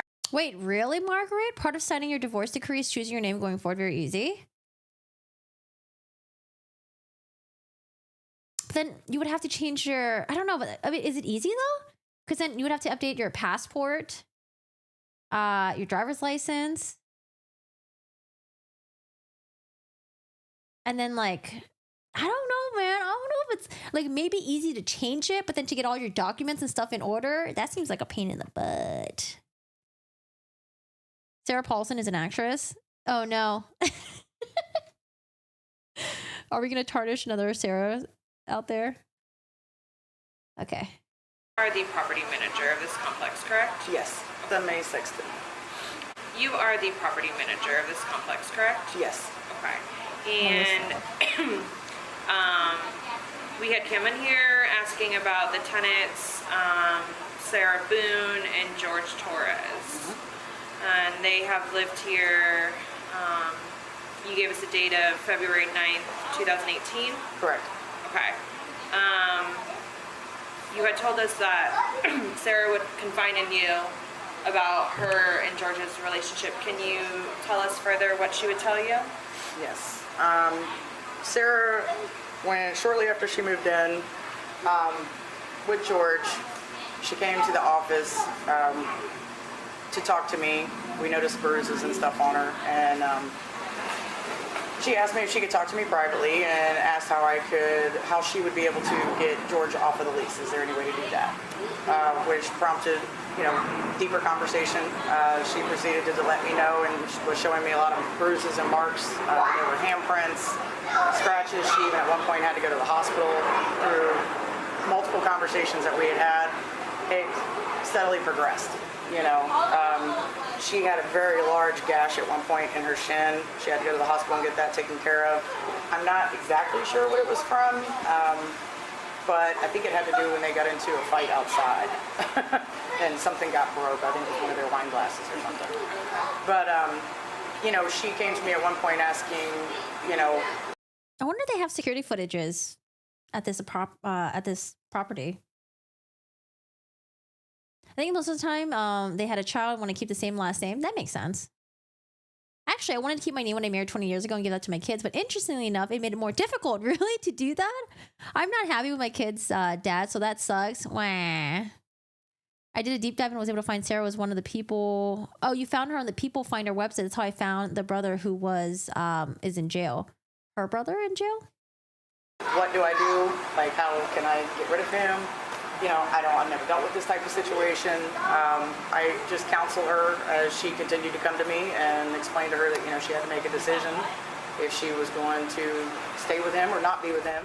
The curtain rod incident. He hit her with the curtain rod. Where did you find that information? Can you link me it? If she, was going to try to work things out, they needed to seek out therapy, help, something. Sorry, if you're in the Discord, link it in the Discord. It wasn't too long after that last conversation that I found out the police had come and George was arrested. I don't remember about how long it was in between time, but there was another incident after that where they both got arrested, all for domestic. The complaints throughout their whole term, roughly about 20 to 30 noise complaints, fighting, arguing, banging on doors, loud music. It was just always something pertaining to their lifestyle. I do know that I have seen both of them intoxicated as early as 9. Oh, did she mention that in the interview? Sarah Boone did? 9 o'clock in the morning, and I mean staggering, falling down, intoxicated. Both of them. There was a noise complaint that I had received about some fighting one day that was going on, and Sarah was actually wandering around the property very drunk, barefoot, not properly dressed, I'll say it like that, sitting on the side of her building over by the retention pond. When I was told about that is when I approached Sarah, sat down, talked to her. I even had also separately went and talked to George and told them that once they had sobered up, I needed to have a meeting with them. The following business day, because this was a Friday, I do remember that, I went to see them Monday, roughly about 12 o'clock. They were sober. They apparently had some epiphany, that they were going to straighten themselves up and start acting right. And they did very good for, basically until now. I haven't gotten any complaints since May of the past year, But up until that point, the complaints were consistent, monthly, always.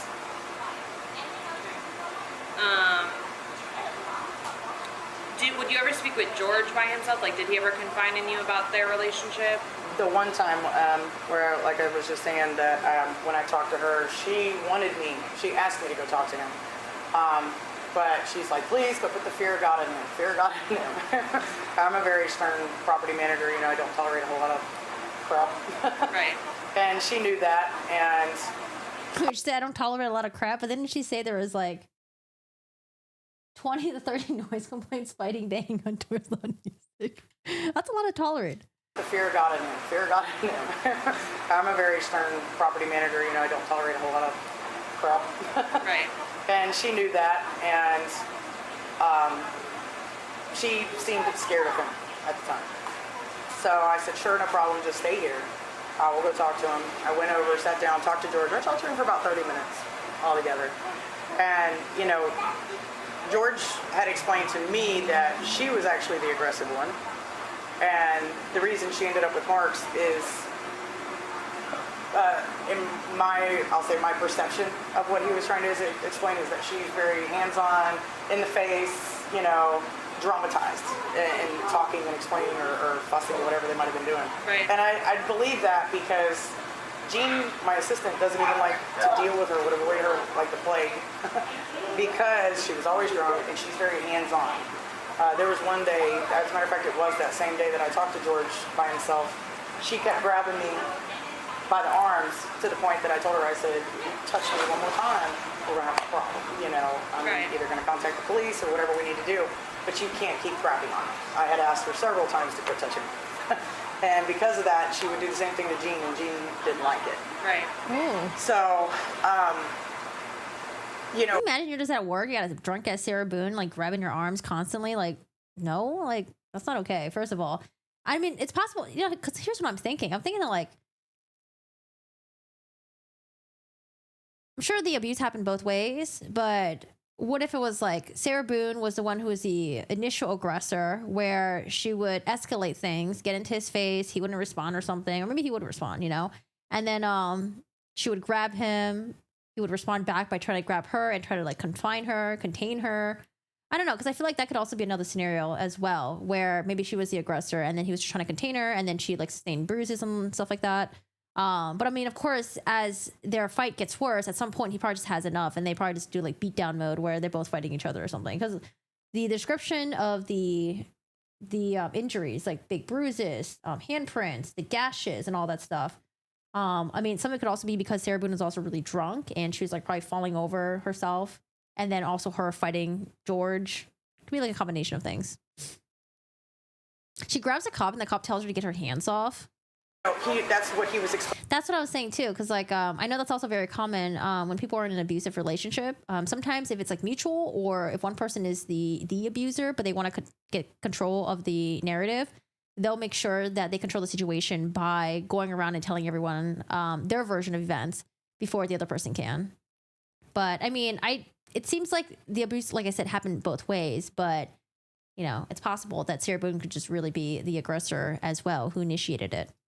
Explained it to me is she was always the touchy one, the aggressive one, not that she was hitting him, but she would be like in his face, or she might, push him, or, little things like that. And she would block him from coming out of the room or whatnot, and he would take her and move her. You know what I mean? And That's the worst. That's the way he had explained it to me. Like, people get triggered by that. If you're preventing someone from leaving a room, if you're preventing someone to try to de-escalate and kind of like take a breather, and you're constantly in their face, like, yeah, sometimes people be snapping, man. She has told me, even literally to Monday, I have been told by her several occasions that he has drugged her around by the hair of her head. I've been, told about by neighbors. I'm sorry I don't have it anymore, but at one point a tenant actually sent us a video clip via text of them two fighting and beating on each other out in the backyard. Oh, I wonder if law enforcement has that video. There was another complaint incident about a ladder being propped up to the wall that George was using to climb over the wall to try to get back into his apartment, sneaking in and out. There was another night, sorry, I forgot to tell you about this too. I got a call for one of my vacants in building 24, 4724, which is not their building. There was a tent set up on my vacant back porch. And it's apparently where George was sleeping for a couple of nights because she had him out of the house. Wait, I why have didn't you go another with his tenant here family? who may or may not speak to you, I'm not sure. Yeah, I feel so bad for. I think they both have kids. Jesus, I hope none of the kids like witness any of this, but I wouldn't be surprised if like the days that she had her kid over, that he probably saw some weird shit happening between the two of them. For that reason, I don't want to give you her name just yet without talking to her, but George and her fighting that a different evening had actually wandered into her home. He was so drunk and had no idea where he was, and when she came home, luckily her kids were not there because she's a single mother with 3 kids. George was actually upstairs in her house hollering, looking for Sarah, thinking he was in his apartment. Wait, what? Wait, what? I was talking to her, but George and her fighting that a different evening had actually wandered into her home. He was so drunk and had no idea where he was, and when she came home, Oh, he wandered into someone else's place. luckily her kids were not there because she's a single mother with 3 kids. George was actually upstairs in her house hollering, looking for Sarah, thinking he was in his apartment. So we've had some incidences with them in that aspect, but nothing has ever been so bad that, I didn't feel that we could resolve the problem. And like I said, we haven't had any issues since May of last year. No complaints, no. Dude, that's like so much shit happening between the two of them. I'm surprised they weren't kicked out. Maybe it's really hard to kick out a tenant in Florida. Hi, Maverick. How's it going? Good morning. How are you? Jesus. So we have 20 to 30 noise complaints, fighting, banging on doors, loud music, video footage of them like fighting each other, people complaining, him setting up the ladder to climb back into her place or their place, the tent being set up, him wandering into another tenant's apartment. I wonder if she's rolling him down the stairs in the video. Laura, says the doc says the video is like, 12 plus minutes long. Because maybe the one that we've seen is like the one I think, because I remember during the interrogation, law enforcement showed her the video, but I don't think it was like a full 12 minutes. It was just like it was like way shorter. The DV probably went both ways, but I'm sure Sarah was the main instigator. Her ex-husband said that she would attack him. I would believe it. What did the husband say? I remember hearing about how the husband said, when she got pregnant, something about Sarah Boone changed. And then she was drinking all the time and she wouldn't do anything. She would just drink and then just like go to bars and stuff like that. And then I don't know if I remember him saying that she attacked him. Oh, here's a Discord link. If you click on the link, you can join. There's another YouTuber who did a deep dive on George because he's forgotten. There is some good information on George in that video. Do you know who that YouTuber is? Feel free to link it in my Discord. Nothing until this. So we thought, hey, they're doing great. Maybe they fixed their problems. I mean, Has she come to you since May of any issues? no, Okay. not one time. But then again, you did. It basically, they were told you're going to be evicted if there are. Yes. So it's kind of like tighten up or get out. Yeah, it was put up or shut up. I was over it. Yeah. If it continued, I was putting them out. Right. So, Did you ever see any marks on George? no, not one. Not one. George was a little bit darker skinned. Yeah. I'm not sure. Would you see that I George would- as often as you saw Sarah? It sounds No. like Sarah came to you a lot more Yes. than. Yeah. We would always see Sarah as far as the only time I ever really saw George is the time when we actually got George to sign off the lease. Right. And he came to me and said, I can't get back in the house. She's got all my personal paperwork because would you please have a conversation with her so that I can get my personal paperwork back from her? He goes, but do you have a set of bolt cutters for my bicycle that's out back? And I said, what's it chained to, And he said, it's actually chained to your AC unit. I said, yeah, no problem. I'll cut the lock. I'll cut the lock for anything attached to my AC unit. It's not supposed to be attached to that. Right. So I went out back and actually cut the lock on both of the bike locks because Sarah would not answer the door for me because she knew George was there. I wonder how many complaints there are about this property manager. Oh my God, if I was living on this property and then I had this property manager who was like, it felt like she wasn't doing shit. I'd be so pissed that I had to live here. God, imagine signing a 1 or 2 year lease and having to deal with this. Once George was gone, she had actually, because Sarah had my cell phone number,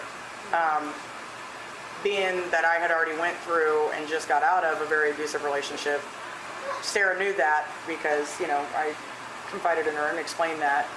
She did feel a lot more comfortable in coming to me. So I told her if she ever needed someone, you know, or it was an emergency, she could reach out to me and I would do what I could to help her. You know, I felt bad for her. But after a while, when she just kept taking him back, I just told her, I said, you know, you're just gonna have to call the authorities. You're on your own. It's obvious you don't want it to stop. You know, he's not doing anything to get help according to you, and you just keep dealing with it. I mean, you know, there comes a point where it's just stupidity. You know, but that's the run-ins and incidences that I've had with him. I've never seen a mark on George, and he's never told me that she's hit her at all. Okay. But she has told me in front of him that he has hit her and things that he's done, and he was not denying it. He never denied it. So George and her both expressed to me on many occasions that they knew they needed help. You know, but I'm guessing due to their financial situation, not having any work, probably why they didn't do much. Right. You know. When you saw them together, who looked to be like more dominant? I mean, did one seem to be more dominant over the other? George.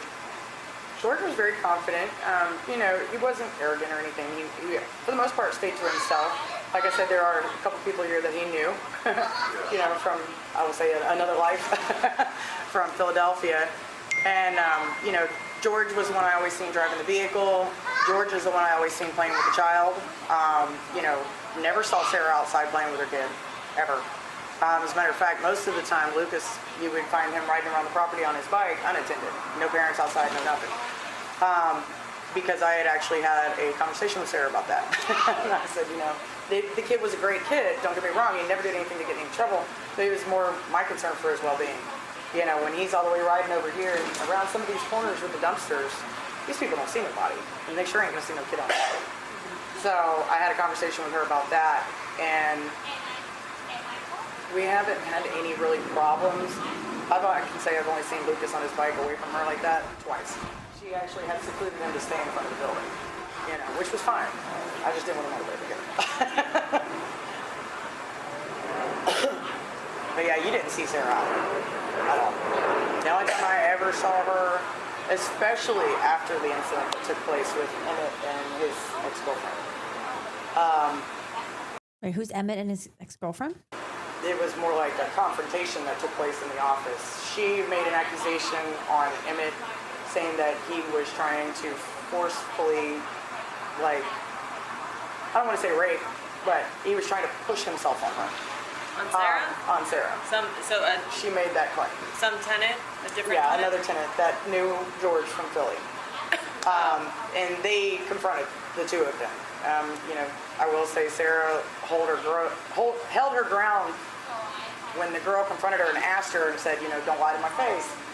And Sarah said, yeah, he did, you know. So I was surprised because she knew that girl was over butt. And she's larger than me. So, you know, I was like, oh my gosh, okay, well, maybe there's some truth to that. But it ended up, you know, just fizzling out. It was no big deal. After that situation took place, you really didn't see Sarah too much. She was pretty intimidated. Those two folks are actually a pretty large family that I have living here on site that actually took up 4 units at that time. So the whole family lived here. Yeah. You know, it's a little intimidating. So after that, we really didn't see a whole lot of her. But before that, they would hang out periodically, you said. The other two families, no. They just knew each other from back in the day. Oh, the couple did? The kids did. The kids did? Yes, that's what initially prompted it, and then that accusation was made during that same time. Okay.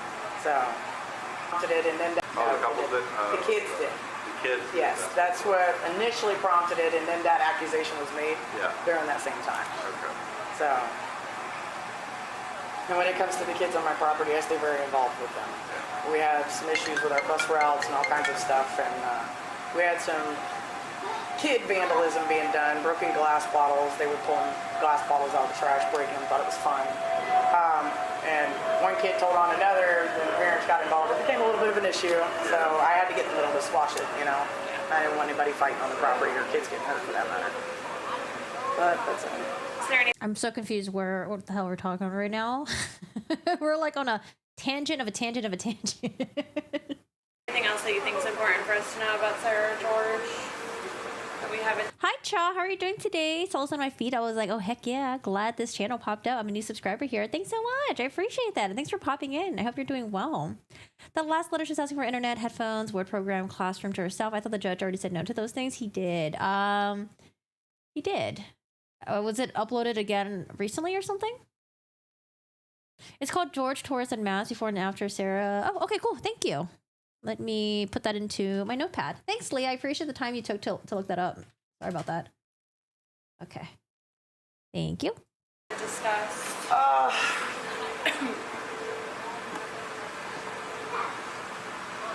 I mean, no, I don't. Nothing really. Her nickname's Drunky the Bear. I mean, you know, literally. We know they drank from sunup to sundown. Would she ever?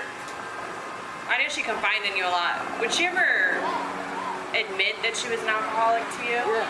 She would. Yes. I wish I still had my text messages.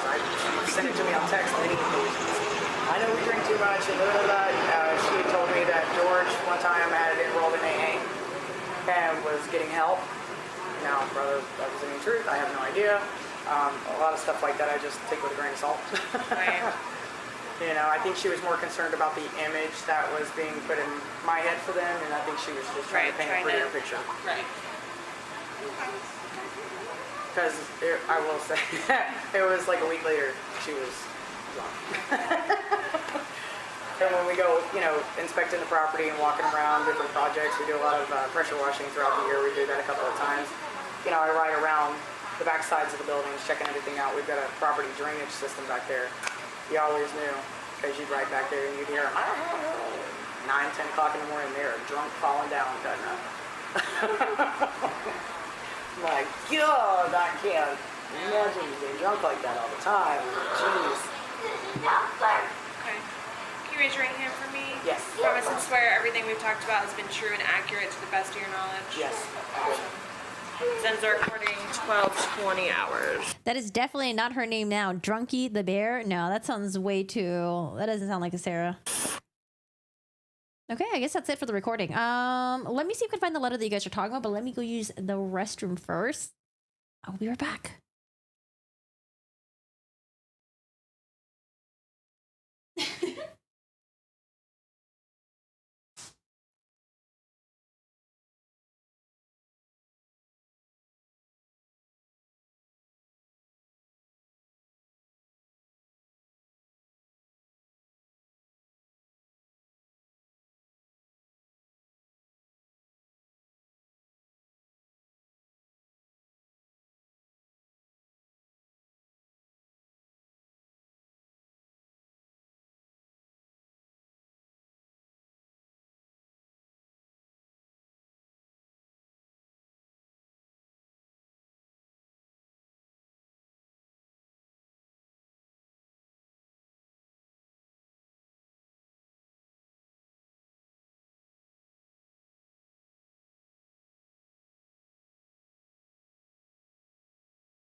Look for the body cam. Okay, I'll try to look for future streams or video that we can take a look at.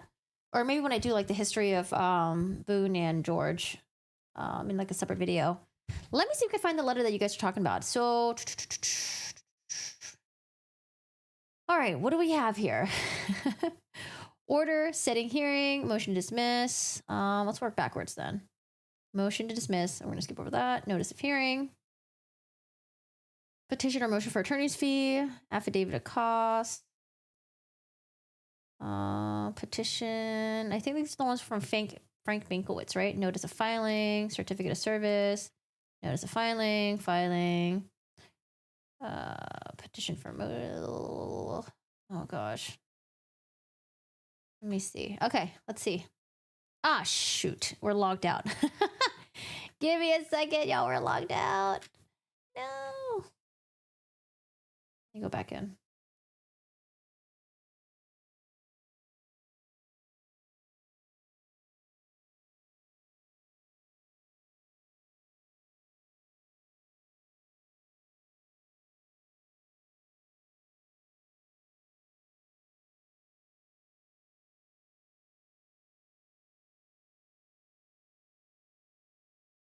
Yeah, the letter to the jail captain. We've read that one before when she was asking for the stuff. Hey, Spider Prawn. How's it going? Okay, I have it up. This one. Notice. Here, we'll just open. We'll just open all. Just so we don't miss anything. Okay, here's what we got.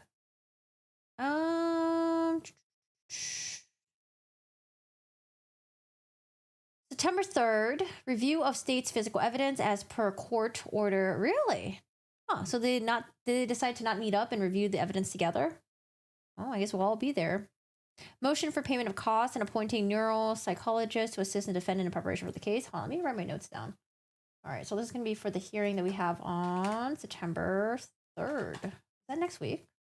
What's next week? September 3, 9 a.m. Review state's phys evidence and motion for payment cost, appoint a neuropsych. All right. That's what we're going to do next week on, is it Tuesday? Okay, what is this? You are hereby notified the undersigned on the 24th of, oh yeah, you guys are right. So if we just kept looking at the court docs, we would have our answer. You are hereby notified that the undersigned will be on the 24th day of September 2024, the hour of 9 o'clock a.m. God, what a convoluted way to write that. I hate this. Sorry, Patricia. We love you. Call upon before Honorable Lisa Munyon, Chief Judge of the above style court at Orange County Courthouse. Oh, wait, there's a WebEx here. Oh, maybe we can join them. You think it's open for the public? Okay, so we have our answer. Remember how people were like, oh, why is there a new judge over here? Okay, that's for the attorney's fees. We got our answer. I read, why is this uploaded like this? Why is this so hazy? Okay, this is for Frank Bankowitz. This is Patricia Cashman. This is more Patricia Cashman stuff with the JAC. Frank Bankowitz trying to get his attorney's fees. Patricia Cashman trying to get her attorney's fees. This is the IMS memorandum, which we went over. Oh, geez. More IMS stuff.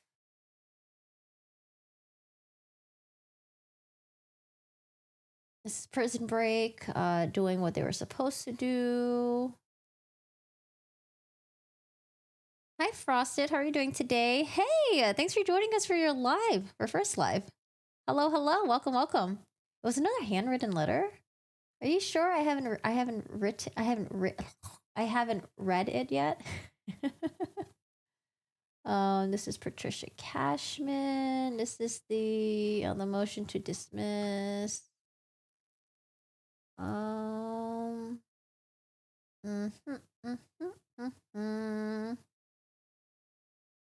think maybe we already read it, no? 1, 2, 3, 4.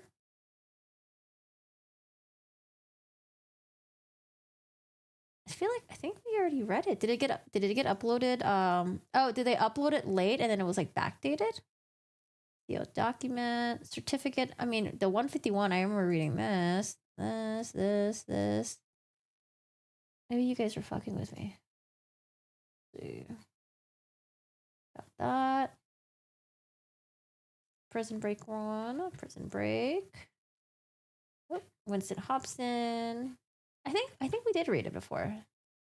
The handwritten letter that she wrote to the jail. And then she complained about it. Yeah, this is where she went to the neuropsychologist. Went over that. I don't know. I can't find the letter that you guys were talking about, that lawyer mentioned. Or maybe it just hasn't been uploaded yet.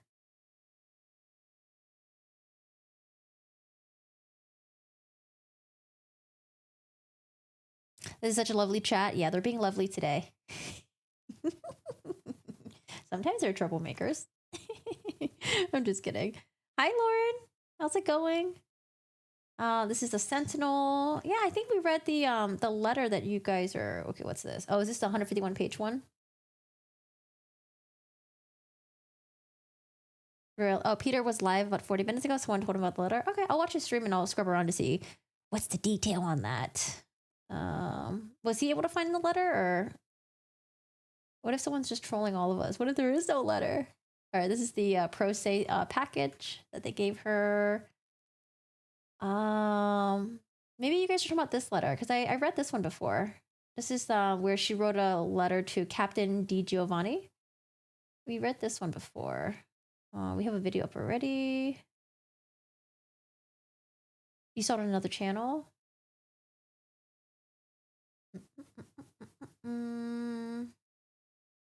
Maybe it was up. Maybe it was like backdated.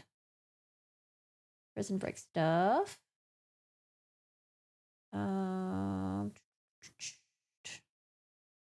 Okay, I'll keep going back a little bit.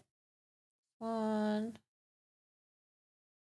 Reasonable freedom movement, address correction. Yeah, we went over all these already. Amended. Let me see.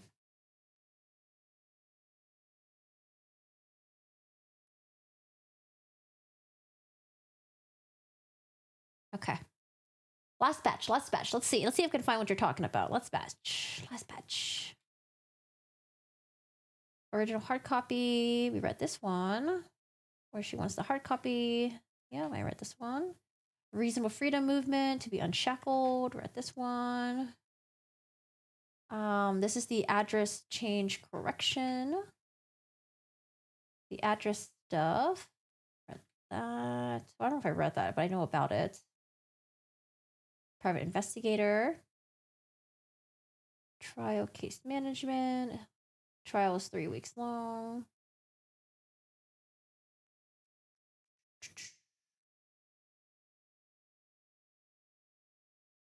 This is the PI stuff.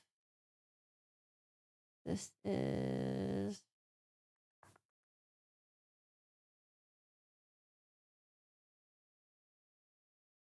the jail stuff. Investigator. Yeah, we read this. She wants effective standby counsel. Read that. Yeah, I don't know. I don't see anything. I don't see it. He mentioned a lesson apparently again today. He has someone to DM it to him. Okay. Then how would someone have it without it being uploaded to the internet yet? Hey, Dan, oh my gosh, thank you so much for the $4.99. I appreciate the super chat. Thank you. It's so kind of you. I recently found your channel. I'm glad I did. Thanks. Well, thanks for joining us, and I really do appreciate your support. Oh, the letter everyone is talking about is the motion the random people from California filed. I was just on Peter's live. Oh, okay. Thank you. Gotcha. I wonder, I don't know. I wonder if like any correspondence that people send to the judge. No, that wouldn't make sense. It wouldn't just be uploaded. Even if it was like this motion. I'm surprised they uploaded it. Huh.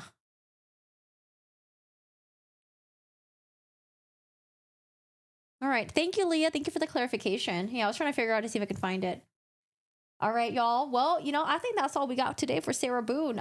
If you guys weren't here earlier, we covered Sarah Boone's inmate notes. So with the inmate notes, the judge wants to know when Sarah Boone gets her laptop, when she turns it in, and the thumb drives, the USB, the laptop stuff, I don't know, everything. He wants everything documented, and he wants it sent to him weekly. But when that's being uploaded, we're not only getting the details of Sarah Boone getting her stuff, we're also getting details about just any interaction that the jail staff has with her. So whether it's like small things like her refusing to eat, or things like where she's, getting in trouble for stapling her clothes and altering it and stuff like that. So we're just getting like just random stuff about Sarah Boone now. I guess we're going to have a weekly update about Sarah Boone stuff until the trial happens, which it's kind of funny. Because, that's not really the intention of this whole thing. It's just supposed to be so the judge has a record of Sarah Boone getting her laptop and making sure that, she can't later on say like, oh, I didn't have access to my laptop, blah, blah, blah, blah. Like he just wants to make sure there's a log and he's aware of everything that's happening with Sarah Boone. I like this judge. I like this judge a lot. We briefly talked about the motion to dismiss, which initially I thought it was filed by Sarah Boone, but the format of it looked very weird. Like, this doesn't look like a Sarah Boone format. But then if you scroll down all the way, you see that it's sent from California. And then we segued over to the attorneys wanting to get their attorney fees. So again, we did a video about Mr. Winston Hobson, attorney number 7, wanting to get his $15,000 flat fee for representing Sarah Boone for, I think like 4 or 5 months.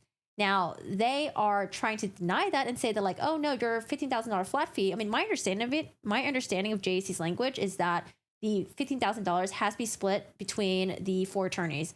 So they would have to decide how they want to split amongst all of that. But it seems like, the attorneys, at least Frank Bankowitz, who represented Sarah Boone for more than a year, Patricia Cashman, who represented Sarah Boone for about 4 months, Mr. Hobson, I think, represented Sarah Boone for 3 to 5 months. I don't remember exactly. They all want their $15,000 flat fee. So there is a new hearing that has been set with a different judge, and people are speculating, why is there a different judge, sir? Why is there a different judge? If we just click on the attachments, if we click on the files, we get our answer pretty quickly. So there's another judge that's assigned for the decision of whether or not the $15,000 flat fee is going to be given to everyone, or if they're going to split it, or I don't know. I don't know how she's going to do it. But there is a WebEx, like a WebEx hyperlink. So maybe we can all join and listen to the hearing and see what happens. That'd be really interesting. And then what else do we cover? Oh, and then we listened to the interviews of Sarah Boone's neighbor, who said that he heard a really loud noise, sound like a crashing noise coming from the staircase. So a lot of people were thinking, oh, did Sarah Boone put George into the suitcase in the top floor and then shove him down the staircase? Maybe that's why there's a loud banging noise. Someone did mention that if you look in the video, it looks like in one video, the suitcase is like turned in one direction. And then if you look at another video, it's like flipped over. So maybe she was kicking the suitcase around. Maybe she was flipping it. Maybe she was trying to torture him.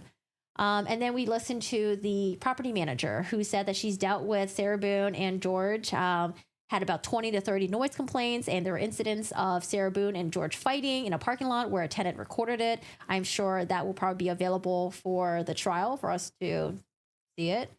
And then just a lot of like chaos stuff with Sarah Boone and George. It seems like Sarah Boone confided a lot to the property manager. Now you can see that and interpret it as, oh, Sarah Boone generally was just trying to confide with someone, or she was also trying to get her story narrative out there to show that like, oh, hey, like, look, it's not me who's the abusive one. It's really him. But, it could be both ways as well, or it could be both as well. She was not happy that she was searched and they found her sneaking in the staples, the paper cups. They aren't allowed due to safety. Yeah, I don't know. I was really confused why she would care about stapling her clothes. I was like, maybe she wants to make her clothes look more tailored and nice when she does her court appearance. I mean, it is being live streamed, so maybe. Yes, like the stream. Yes, thank you. Like the stream. I appreciate it. I'll be new on the rewatch crew for the first 35 minutes or so. I'll wave you. I'll wave at you when I see you there. All right, guys. Yeah, that's about it for today. I want to, just for future video stuff. So next week we are going to cover Sarah Boone again. I guess we know that she does not want the media to be there when they're doing the physical evidence viewing. She fought that really hard, and it seems like that was denied, but the state was like, hey, we're willing to work with her. We're willing to meet up with her. That way we can show her the physical evidence and media doesn't have to be there. Anyone that's not part of the case, they don't need to be there. Right. And so I thought they were going to agree to that, but I don't know if there's some weird things happening behind the scenes where maybe Sarah and the state, they're butting heads, or maybe they try to work the logistics and it just couldn't happen. So it seems like so far next week on September 3rd, they're going to have the physical evidence viewing. But again, they have like a week to figure out if they can do the evidence viewing outside of the court. Maybe that will happen. But it seems like we have that. And then the judge is going to address Sarah's motion for a neuropsychologist because, again, Sarah Boone has said that because of the trauma that she dealt with, it may have caused her to act a certain way maybe on the night of the murder. So I don't know. And then other than that, I think that's about it. Yeah, that's about it for Sarah Boone stuff. In terms of future streams or future videos, I do want to work on because Donald Adelson, she's got her trial coming up next month. I think Donald Adelson's trial is coming up in like 3 to 4 weeks, which is going to be crazy.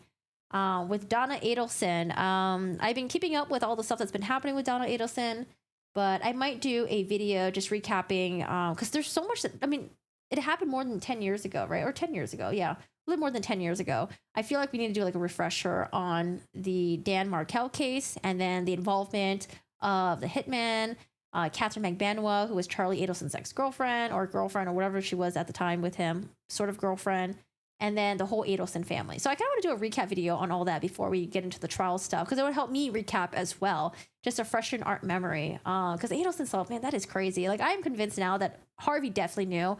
Upon me recapping everything, I'm pretty sure Harvey knew. Wendy, I mean, I think we all feel like she definitely fucking knew and she was part of it. However, she let her family do all the dirty work and then she threw them under the bus, it seems like. That way she can kind of keep her hands clean. And I think she was just really nervous when she did that police interview. I don't think she was ready for that police interview. I think she was just trying to appease people because she seems like a people pleaser. But oh my gosh, yes. The Adel stuff is crazy. The Adelson stuff, yeah, super crazy. Is it the staples that reminded you of this Adelsons? I think so, because Charlie would staple his money. Oh man. And then with the Lixie Treviso stuff, I mean, that's kind of like put on hold for the time being. We don't know what's gonna happen. We're waiting for the Supreme Court to make their ruling, I guess, to see if they can include the video evidence, the interviews, and what Alexi told to hospital staff. And I think that's about it. I mean, what are some other updates? Oh, Karen Reed, her trial is still set to happen January of 2025 again. For Corey Richards' preliminary hearing. So we sort of covered it yesterday. It was kind of a snooze, to be honest. It was a little bit slow in my opinion. And there's a lot of technical stuff, which I was like, ugh, okay. And then the white noise was making me very sleepy. But Corey Richards will have her trial, and that's been set for April, I think, of 2025. But there's a lot of true crime stuff happening right now. Like, a lot of people are following the Wade Wilson one. I think he's, is it sentencing for him, right? And then the Tells one, I think verdict already happened, and then they're in the next phase. So I don't know, a lot of true crime stuff happening, and you know, I think the one that really pisses me off is the Madeline Soto one. The more that I read about the Madeline Soto one, the more I just get really angry at her mom. Yeah, the Karen Reed trial. They're doing a retrial. Oh, God. I don't know. The Karen Reed stuff is wild. Wild. But, you know, maybe in the I actually don't know. I mean, we saw the experts who testified. We saw... Gosh, I don't know. I don't know. The Karen Reed stuff is wild. Hopefully Maddie's mom gets arrested soon. Oh, gosh, I don't know if she is, though. I don't know if she is. What would you arrest her on, right? Like neglect, being stupid. Like, I totally think her mom set up her daughter. I don't know. I hope they don't let Lexi's private medical videos in. Which one, like the body cam stuff? Have you heard that O'Keefe's are suing Karen Reed for wrongful death? Yes, I have heard of that. The poor girl was failed in so many ways. Yes, and every adult around her in her life thought it was weird that the mom would allow the boyfriend to sleep in the same room as her. I don't know. And then there's oh God, I don't know. I feel like if we cover that, I'm gonna get really angry. That whole case just makes me really sad. Yes, I heard about that Way got DP yesterday. Yeah, I think there I saw a headline saying the family was gonna be allowed to watch in on that. Dominique, good morning. I hope to catch you. I feel so behind. You can listen on 1.5 speed. Today was a very interesting stream. You can't find it. The letter was to a person on the jail staff, all handwritten, of course, asking for things the judge said no to. Internet, headphones, the use of classroom again. So she rewrote it again because we saw the letter that she wrote to Captain D. Giovanni asking for all that stuff. But yeah. The Treviso case, yeah, that one makes a lot of people angry. That upsets a lot of people, especially seeing the way that she walks out of the bathroom acting like nothing happened, and how the hospital staff said she lied, and continuously just kept lying. And then now it's like, well, now the hospital staff, they're on fire because, you know, they have a lawsuit, right, pending. And yeah, I don't know. It's really upsetting. You guys covered the Soto case. I mean, I was gonna do a video about the mom, because I think that could be like an informational video or something, where it's like please don't be like Jen Soto. Don't be desperate for companionship. Don't put yourself first. Like, put your kid first, you know? Don't let like a fucking your boyfriend sleep in the same room as your daughter just because you want to get good sleep and you're like medicating yourself all the time and stuff like that. Like, I don't know, like, it's so fucking weird. I read the details of Stefan's phone. Yeah, I kind of wish I didn't read that as well. I found this like whole like police doc thing where it was like, I think like, was it 80 pages long? It was very long, where I read through the whole thing and it was just like, it's super sad. Oh, with Alexi Treviso's mom? You know, I don't know. I don't really have I don't have strong feelings against her mom. I know a lot of people have a lot of strong feelings against Alexi Treviso's mom. For me, I'm like, I'm not quite there. Mine is more towards Alexi. And then, I don't know, maybe like as more things are discovered and then we find more about the relationship between the mom and the daughter, maybe. The hospital's made a safe haven. Makes me super, yeah, I'm sure in the hospital staff, they were so upset too. All right, y'all. Well, that's about it for today. Thanks for joining us. I appreciate you guys being here. If any of you guys are new here, thanks for popping in. Josie, hey, can I make some arts for you related to anime 3D stuff? Like 3D, like sculptures and all that stuff? Huh. That sounds cool. I'm okay though, but it sounds really cool. Thanks for, yeah. Thank you. Please don't cover that. See, like, cause my thing wouldn't be centered around, like Stefan Stearns, everyone's covering Stefan Stearns. I don't give a fuck about that fucking sicko. For me, it'd be more like focusing on Jen Soto and what a horrible parent she is. That would be like the center point of it. Because everyone's already covering Stefan Stearns and talking about what happened to Maddie, like the horrible stuff. That's something that like, I wouldn't want to cover that.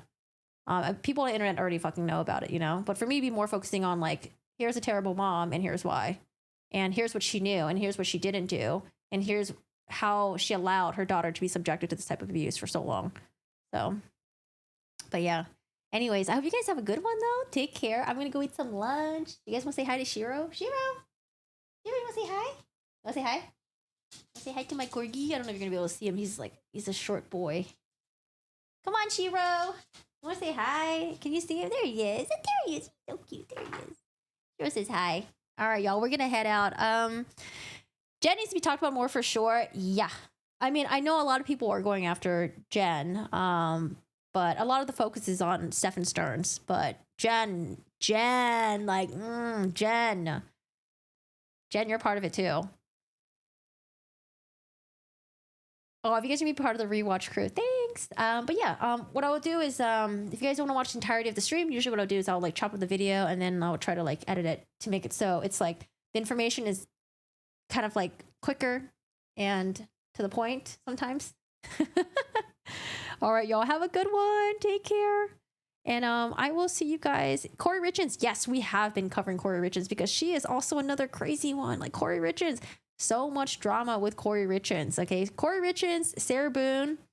The craziness is up here. Okay. All right. For the both of them. Corey Richards, I would just say, is definitely we talked about this yesterday, but there's a checklist of things that all dumb criminals do. And Corey Richards, I think, checks almost every fucking thing. I think everything. So it's like, for someone who gets accused of murder, one, it's because money related stuff, greed, they're in debt, right? Because shit, what else was there? Greed, debt, have an affair on the side. And then does the stupid internet searches where later on law enforcement recovers it, deletes search histories, deletes phone call records, deletes text messages, that gets recovered. When she was being interviewed by law enforcement, she kind of like alluded to what happened to him by saying like, I gave him a Moscow mule. And then that's why they think that, you know, she poisoned him with a Moscow mule. It's as if she was almost like telling herself, right?